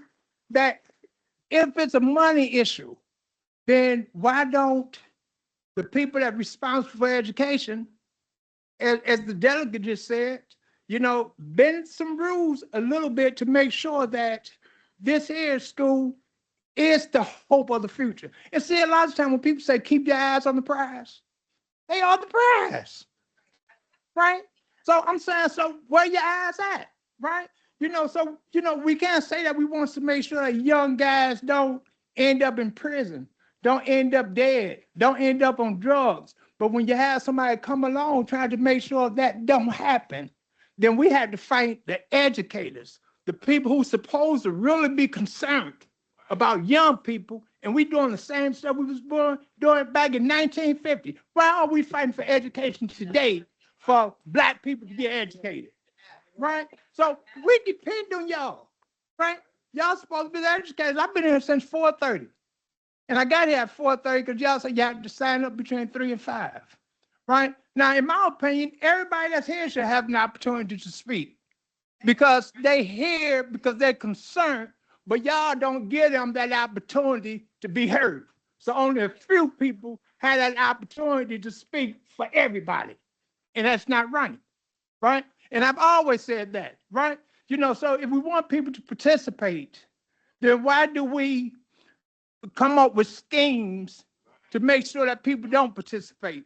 People waiting upstairs for 2 and 3 hours just to have an opportunity to come down here to have 5 minutes to try to protect the school that everybody should be fighting for, right? So, I'm very angry that we living in a time in 2026 where we doing the same type of stuff we was doing in 1950, right? So I'm saying, why are we fighting for the right for Black boys to get educated in a Black city, right? That not just a Black city, but a Black city that most of the administrators in the political entity is Black. Right? So we should be ashamed by ourselves. Gooden, if you Because could what wrap I'm gonna up. say to you is, I If you know could y'all wrap gonna up. cut me off. I'm going to shut up right now. But I'm saying, but we wouldn't go to no white community and have what we having today. So I'm saying, and I'm begging y'all, be conscious with the decision that you make and don't be a rubber stamp.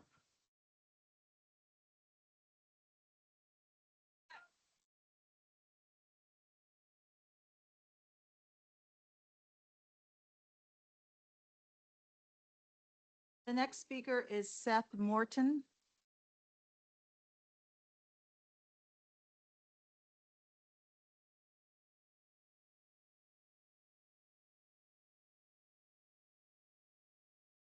Good evening. My name is Seth Morton. I'm an 8th grader at Baltimore Collegiate and the current SJ treasurer. I like this school because teachers push us to do our best and the environment helps us grow into strong leaders. Baltimore Collegiate isn't just where I go to school, it's where I've learned to believe in my own potential.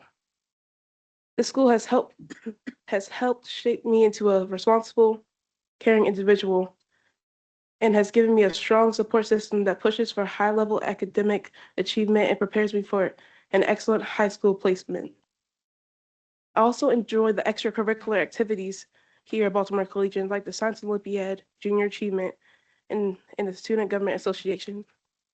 When I first came to the school, I was in special education with an IEP. I was struggling with reading and I was very shy. But over time, things started to change when I began reading better and moved into a high achieving instructional groups, and my grades started to rise into A's and A pluses. I started staying on top of all my work and becoming more confident and realizing what I was capable of. Now here I am giving a speech about how Baltimore Collegiate has made a real difference in my life and I no longer have an IEP.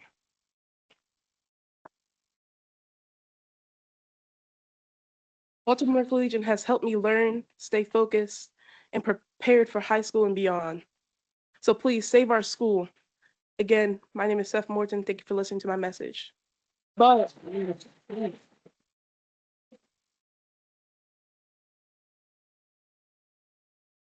to add on, coming straight from the heart, closing the school will prevent future young Black boys to have a rich education. Thank you.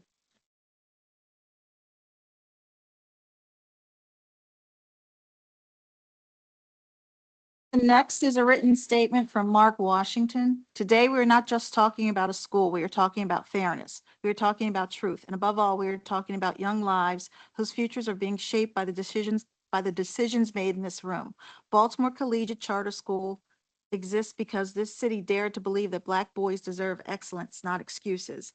And when we make an honest apples to apples comparison, when we look at the data with integrity, the truth is clear. Baltimore Collegiate boys outperform their peers in traditional city schools. That is not opinion, that is fact. To obscure that truth is not analysis, it is dishonesty. And we cannot build just policy on distorted data or claim to serve children while ignoring their success. But this decision reaches far beyond test scores.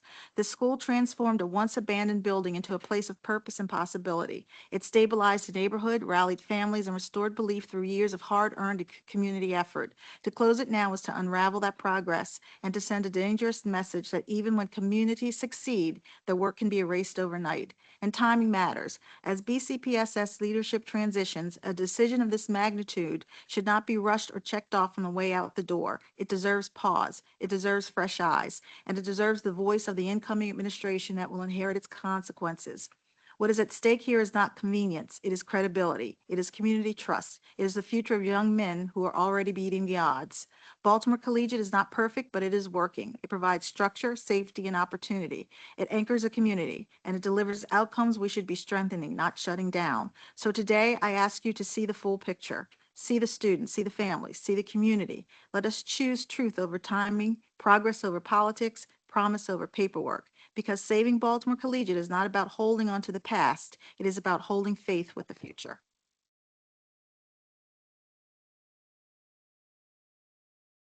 And next is a statement from, I hope I pronounce this right, Kanawa Smith.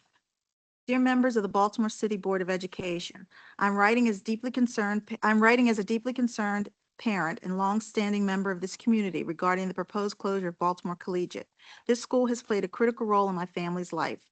I now have 2 sons and 2 nephews who attended this school. 3 of them have already graduated high school and are now in college. This school has been more than a building for us. It has been a lifeline. It provided stability, structure, and a supportive environment that helped guide our boys towards success when resources at home were limited.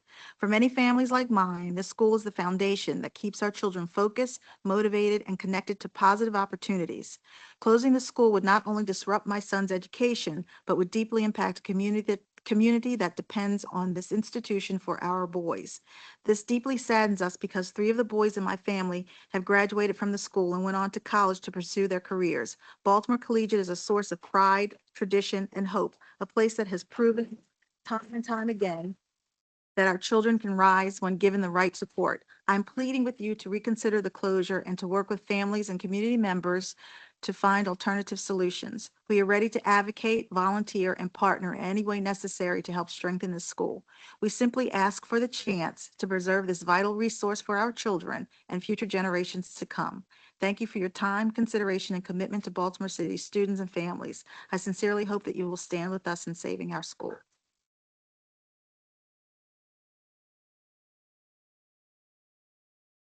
The next is Edwin Avent.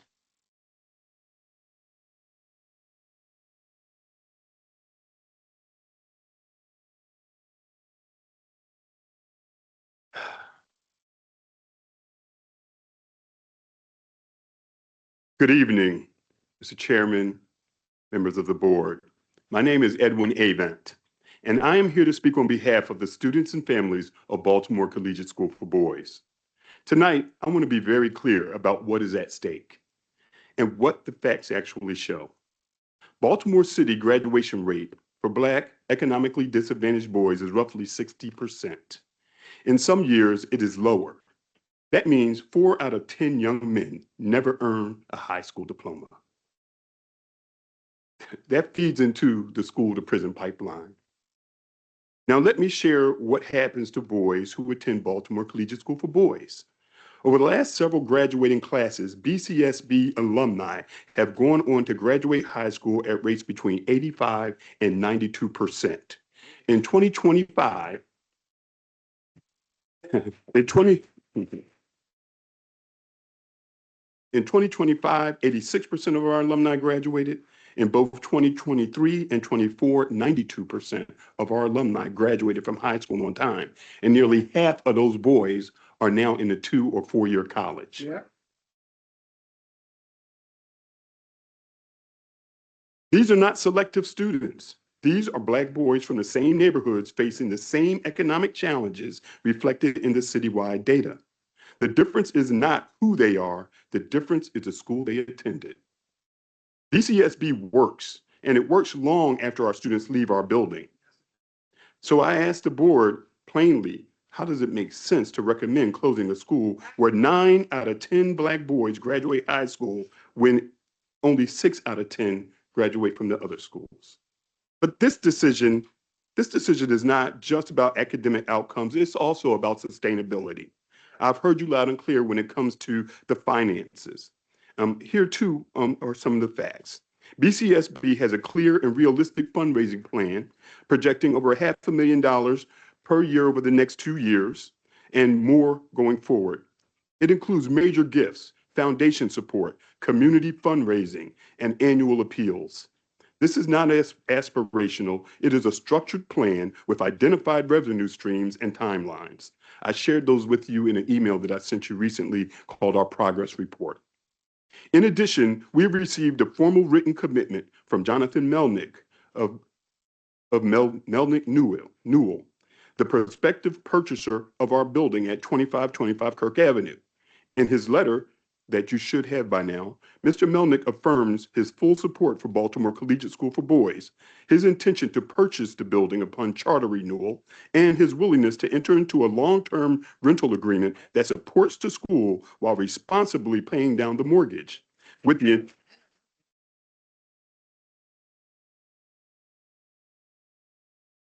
intention of significantly reducing rent once that mortgage is paid. He is further committed to supporting the school should we seek to acquire the building ourselves at the same purchase price. Mr. Avent, if you could wrap up. Sure. This means the concerns often raised facility stability. This means the concerns often raised facilities stability, long-term occupancy, and financial planning are not hypothetical. They are addressed in writing. Closing Baltimore Collegiate School for Boys would not improve outcomes for Black boys in Baltimore. It would eliminate one of the few proven pipelines that consistently beats the odds, academically, structurally, and financially. And it would send a chilling message to families and educators alike. Even when schools deliver extraordinary results for Black boys, success is not enough to survive. This decision is bigger than one school. It's about what this board values, and it's about whether outcomes truly matter. Baltimore does not have an abundance of schools where Black boys are thriving at this level. When we find one, our responsibility is to protect it, strengthen it, and learn from it, not dismantle it. I urge you to look honestly at our data, and I urge you to consider the commitments that are in place for us, and I urge you to ask yourself, if a school with these outcomes, this plan, and this much support cannot be kept open, what message are we sending about our commitment to Black boys in Baltimore? For the sake of our students, our families, and our future, I respectfully ask you to keep Baltimore Collegiate School for Boys open. Thank you very much.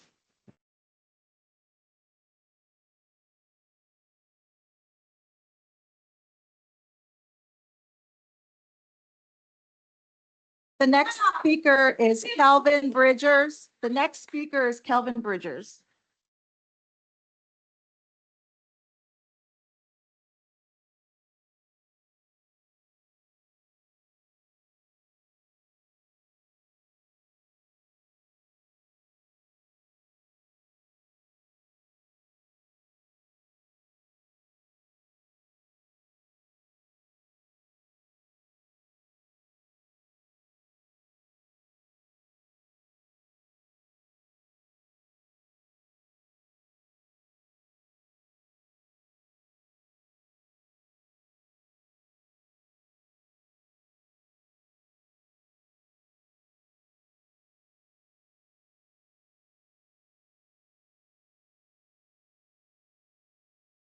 Good evening.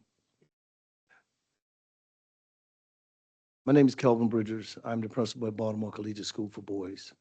Thank you for giving me this opportunity to speak this evening. I wanted to talk specifically about academic data. As the instructional leader of the school, it is my responsibility to ensure that academics is happening at the highest level. Quick story about becoming the principal at Baltimore Collegiate. When I first got into the school, there were some things that really need to be fixed. Quickly stating that I needed to get the school in order first. Climate and culture is very important. If no one is paying attention to you, whatever you're teaching is not being heard. The second thing I wanted to move into is really moving our literacy. You heard before in the last meeting about boys talking about their ability to read. Reading, writing, and speaking was very important to us, so that's what the first academic component that I attacked. As you can see in the original report, we had made some movement consistently in the past 3 years in terms of MCAP data around literacy. But one of the areas that was of major concern was mathematics. We understand our data. What you're looking at right now is our NWEA data. The NWEA data that really talks about where we started at the beginning of the year and where we are right now in our school in the middle of the year. If you could take a look at the reading NWEA map data, to the left, you'll see the beginning of the year data. Can you guys, everybody got it? Okay. And to the right is our middle of the year data. As you can see, we started out at the beginning of the year in the 29th percentile. At this particular point, from the middle of the year to winter, and we took this assessment prior to leaving before Christmas break, some 15-week window, you can see that we've grown to the 50th percentile.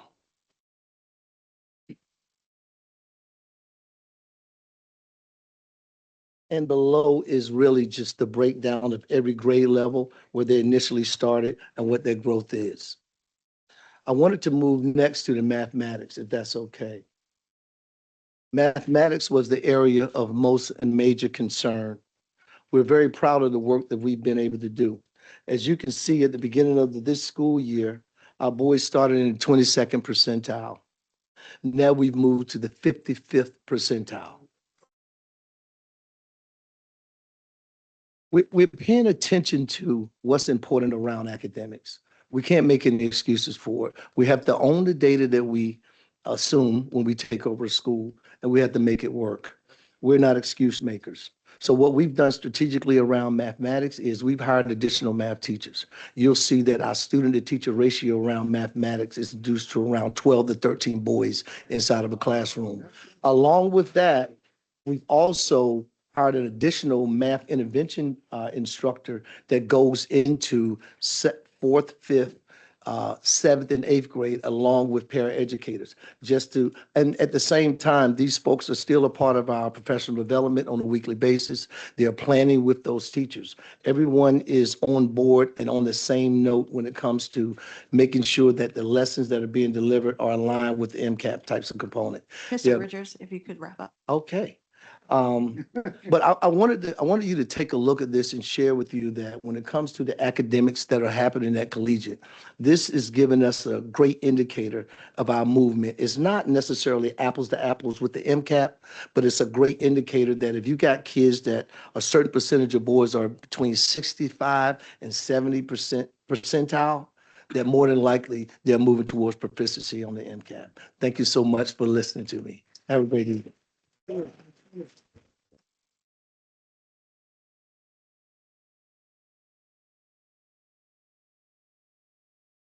And our final speaker is Jibril Barry. I hope I did not.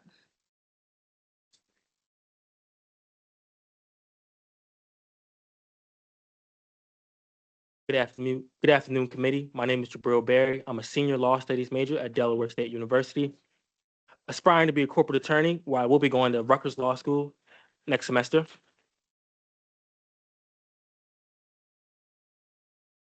And I would have never thought I'd be in a position right now today to talk about my old middle school.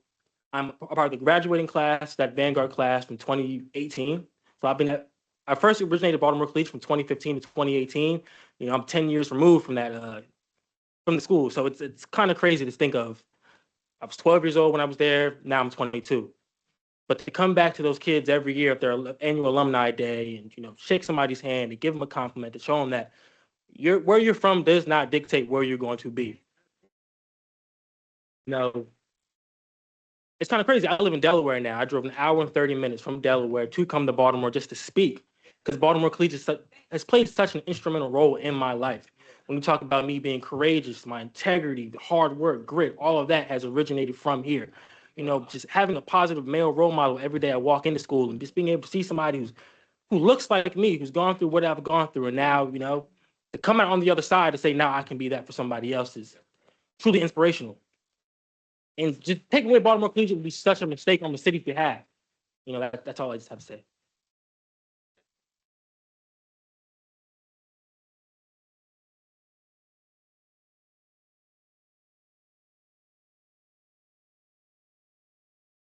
Thank you so much. That concludes our portion with Baltimore Collegiate.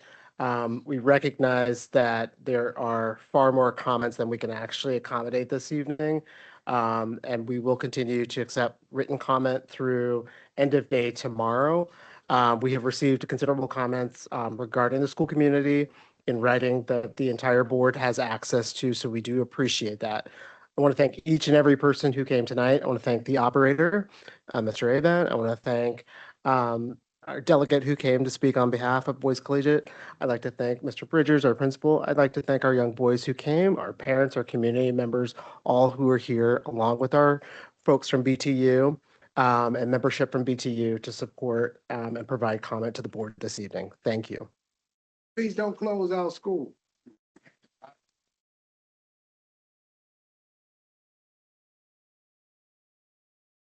We got boys from Morehouse, everybody. Morgan State. Oh, that mercy.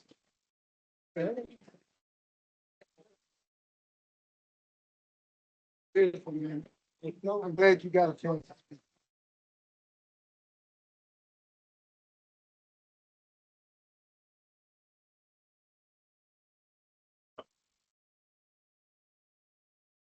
speak. Well, thank you.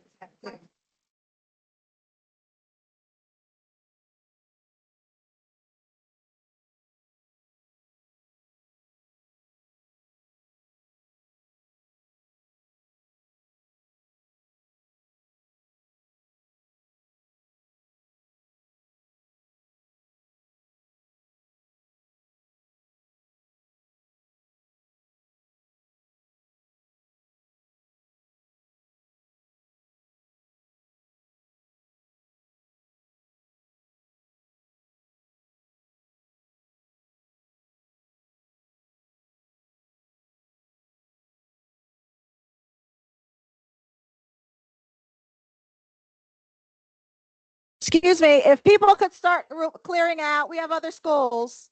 We have other schools that have to come in.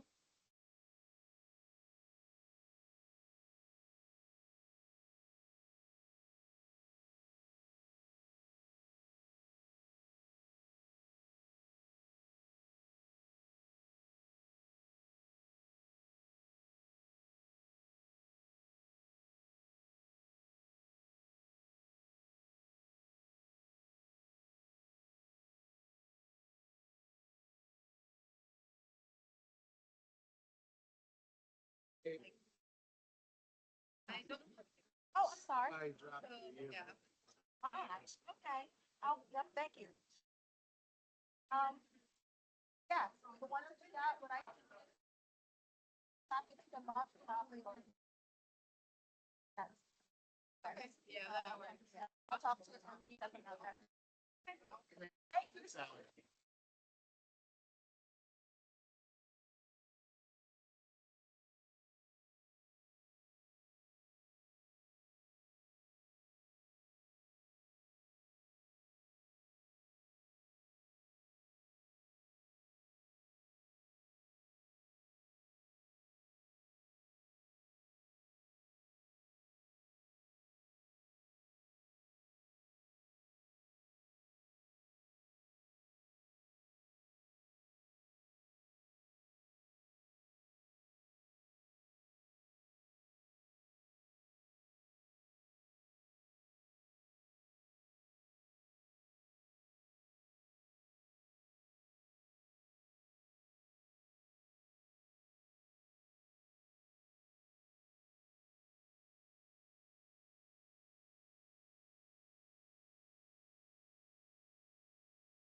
All right.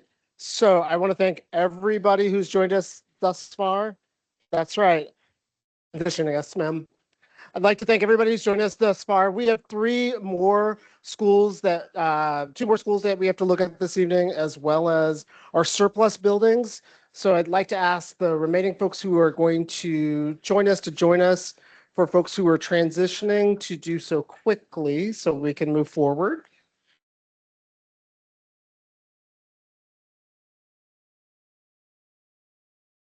Oh, okay. We found one additional coat. If anybody left their brown bomber jacket, please see Miss Alvarez. She'll get it for you.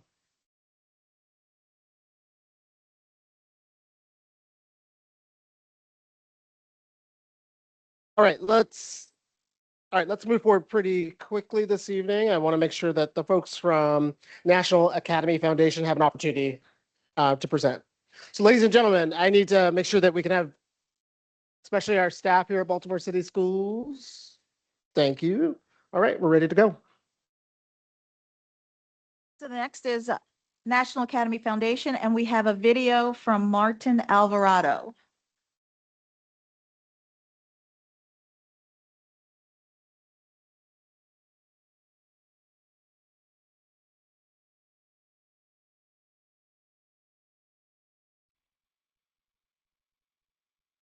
Good evening, school commissioners. Good evening, school board. My name is Martin Alvarado, the proud parent of a student at NAF.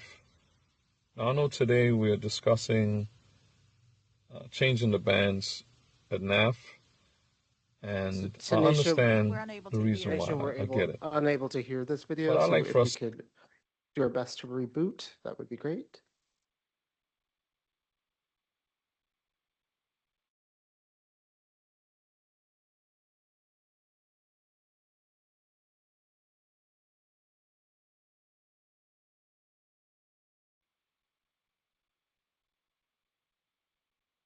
to consider a couple of things. One, we are asking, good evening, school commissioners. Good evening, school board. My name is Martin Alvarado, the proud parent of a student at NAF. Now, I know today we are discussing changing the bands at NAF, and I understand the reason why. I get it. We're still unable to hear it. But I'd like for us Alicia, to we're still consider a unable couple to of hear. things. One,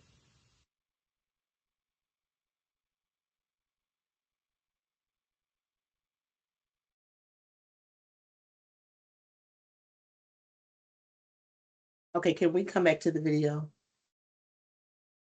Mr. Chair, the only person we have signed up is the video for Martin Alvarado for NAF. Oh, okay. Yes. We don't have any other sign up. Okay. Want to go to? Yeah, why don't we move forward to our additional school? We can circle back to NAF. So Margaret Brent is our next school, so we want to make sure we provide an opportunity. So Margaret Brent. Oh, well, Margaret Brent, there's 3 statements to be read.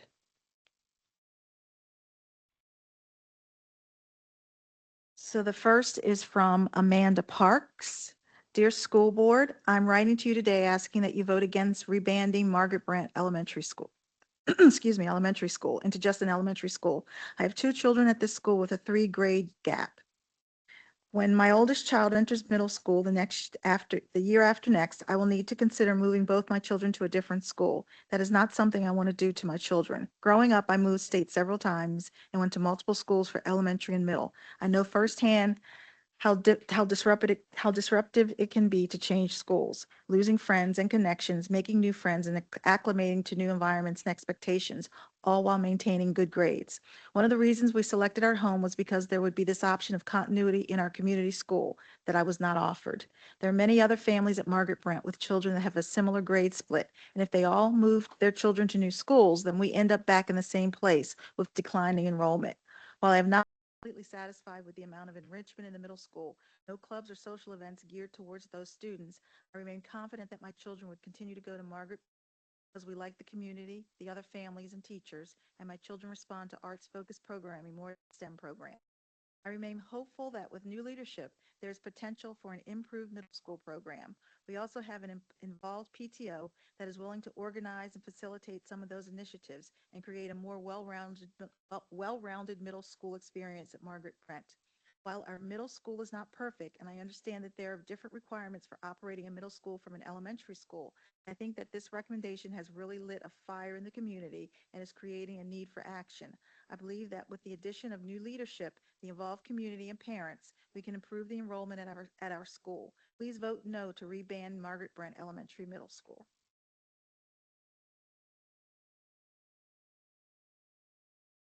Second is a statement from Pahini Lampert. Thank you for the opportunity to speak today. I'm a new parent at this school, and I want to start off by saying that my experience so far has been largely positive.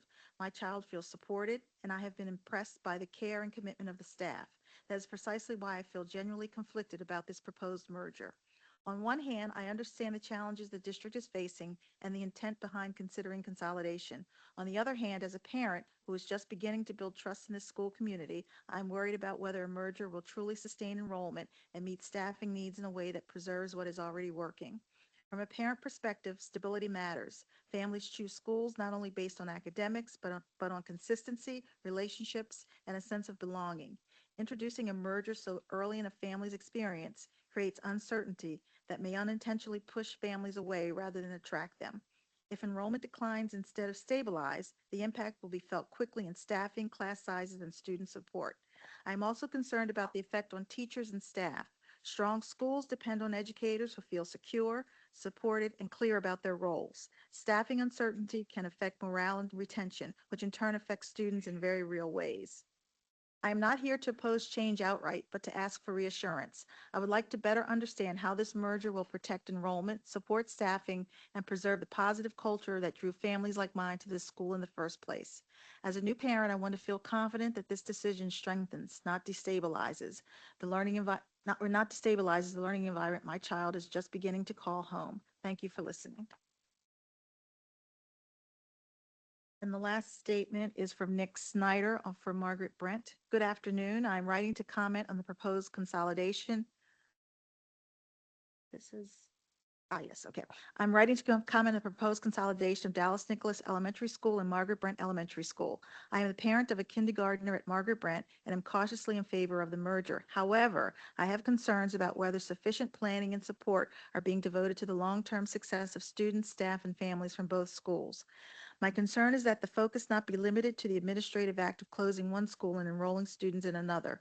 A successful merger will require intentional academic planning and strong change management, and North Avenue should play a proactive role in leading and continuing to participate in that work.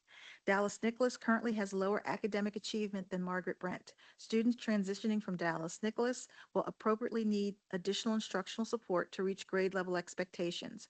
Without adequate planning and resources, this increased focus risks coming at the expense of Margaret Brent students, as teachers may be forced to focus on catching up the incoming lower performing students over continued academic growth.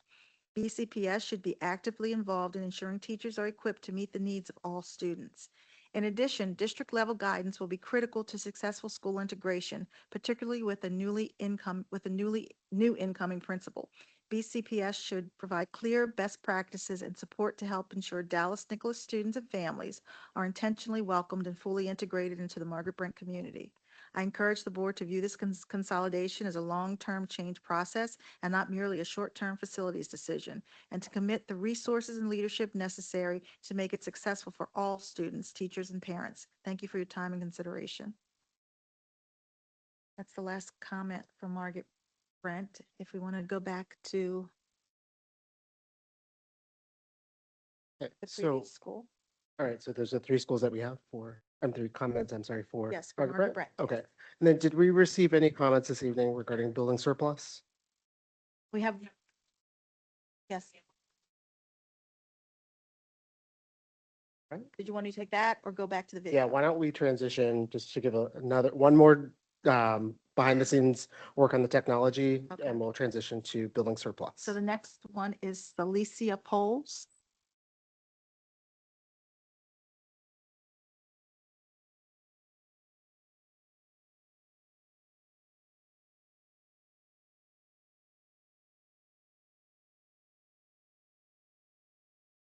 Good afternoon. I am here as a concerned citizen of Baltimore City. I grew up in Baltimore and I live here now. I believe that the Baltimore City Public School Board should place a moratorium on school closures. As I drive around, actually just today, I see abandoned schools that were once the pillar of their communities, now standing as eyesores where fires are set and drugs are used, children are in danger walking by. So I am here with some questions about public school closures in Baltimore City because I'm just generally confused about the criteria. What is the criteria for determining which schools are closed? And I think you went over it briefly in the beginning, but I'll also send this tomorrow so you can reply to my email. I put my information. What enrollment level is used as the threshold for deciding if a school is considered too small to remain open? I think a firm number would be helpful for me. If the schools are closed, will the buildings still be used to benefit the community? Will community members and organizations be engaged in the planning process for how the building will be used? Will the full amount of funding previously allocated to the closing schools be redirected to the schools that will receive the displaced students? To what extent have teachers and administrators at the receiving schools been involved in the decision-making process regarding the relocation of displaced students? What impact will the integration of displaced students have on class sizes and overall classroom management? And is there data that shows how school closures affect student learning and overall school experience? I demand to see the plan developed with input from community members and organizations that ensures these school buildings will continue to serve the community rather than become more abandoned structures in Baltimore City or even parking lot for administrators. It doesn't quite make sense to me. I also demand to see the plan for safeguarding the well-being of displaced students and those already enrolled at the receiving schools, ensuring safe, productive learning environments and support for all those impacted by the decision to close schools. I believe, again, the Baltimore City Public School Board should place a moratorium on school closures.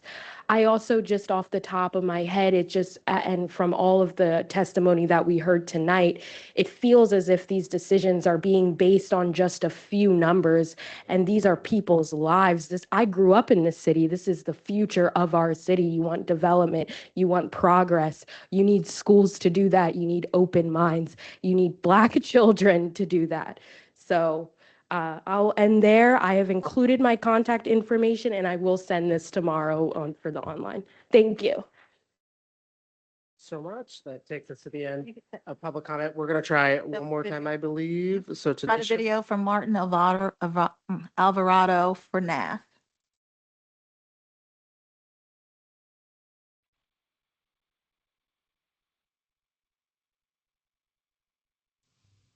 Good evening, school commissioners. Good evening, school board. My name is Martin Alvarado, the proud parent of a student at NAF.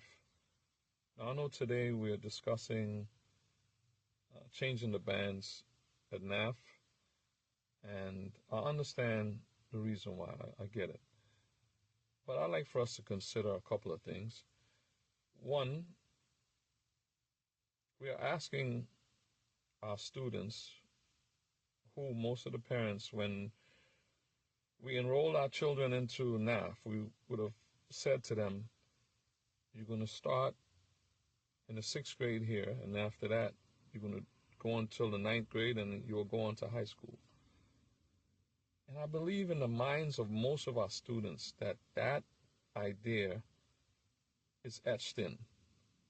Now we're asking them to change and to adopt a different idea. Our students would have created a lot of friendship, have pretty good relationship with their teachers and so on. And now we're asking them to go to a different place, a different space, that they'll have to do that all over again. As the school board, as parents, as a so-called village, we're supposed to be creating consistencies and stabilities. And we can all agree, even us as adults, if we had to move, switch jobs, switch places that we live, there is great inconsistencies that comes with it. There's emotional attachments and all these other things that we have to deal with as adults. And now these are children. We're asking to do this. Most of these students live nearby, and so they're able to walk to school with no added financial burden on their parents. But now we're asking the parents to find new monies to be able to send their children to the new location, wherever the school may be. I think a better plan is for us to allow the students that are there to finish off, just go through the whole process till they get to the 9th and on to high school. And any new students that's coming into the school, just let them know that they won't be able to, because it's now the grade bands have changed. Thank you for your time. Have a great one.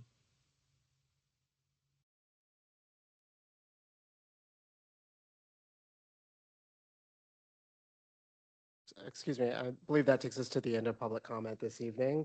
I would like to thank our entire community here in Baltimore City, city schools, the schools that are represented here tonight, our union officials. We really do appreciate your advocacy on behalf of your membership and our young people, and recognizing that there is an important role that our schools do play here in Baltimore City, and the vote that we have next week on the 14th is one that the board will consider in depth in terms of the information that's provided to the board, the opportunity for conversations that we'll have with community members as we visit these school communities. And we thank the schools for the generosity, for being willing to host the board to learn more beyond just what's provided on the paper to the board, and gives us an opportunity to question a little bit further.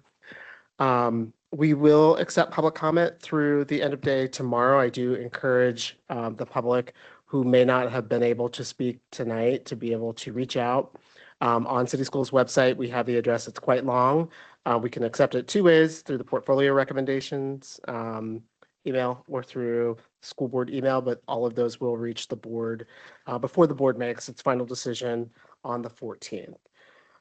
Once again, I'd like to thank everybody for joining us for the COMAR hearing, and thank you for your active participation. Is there a motion to adjourn tonight's meeting? So moved, Esposito. Thank you, Commissioner Esposito. Is there a second? Second, Chicas Guzman. All right. Ooh, I don't know which one to take here. I think I will take Commissioner Chicas Guzman. How about that? I'll take our student commissioner. Thank you so much, Commissioner Chicas Guzman. All in favor, signal by saying aye. Thank you. We're adjourned. And thank you so much, Chief Place Jose, for joining us. Yes.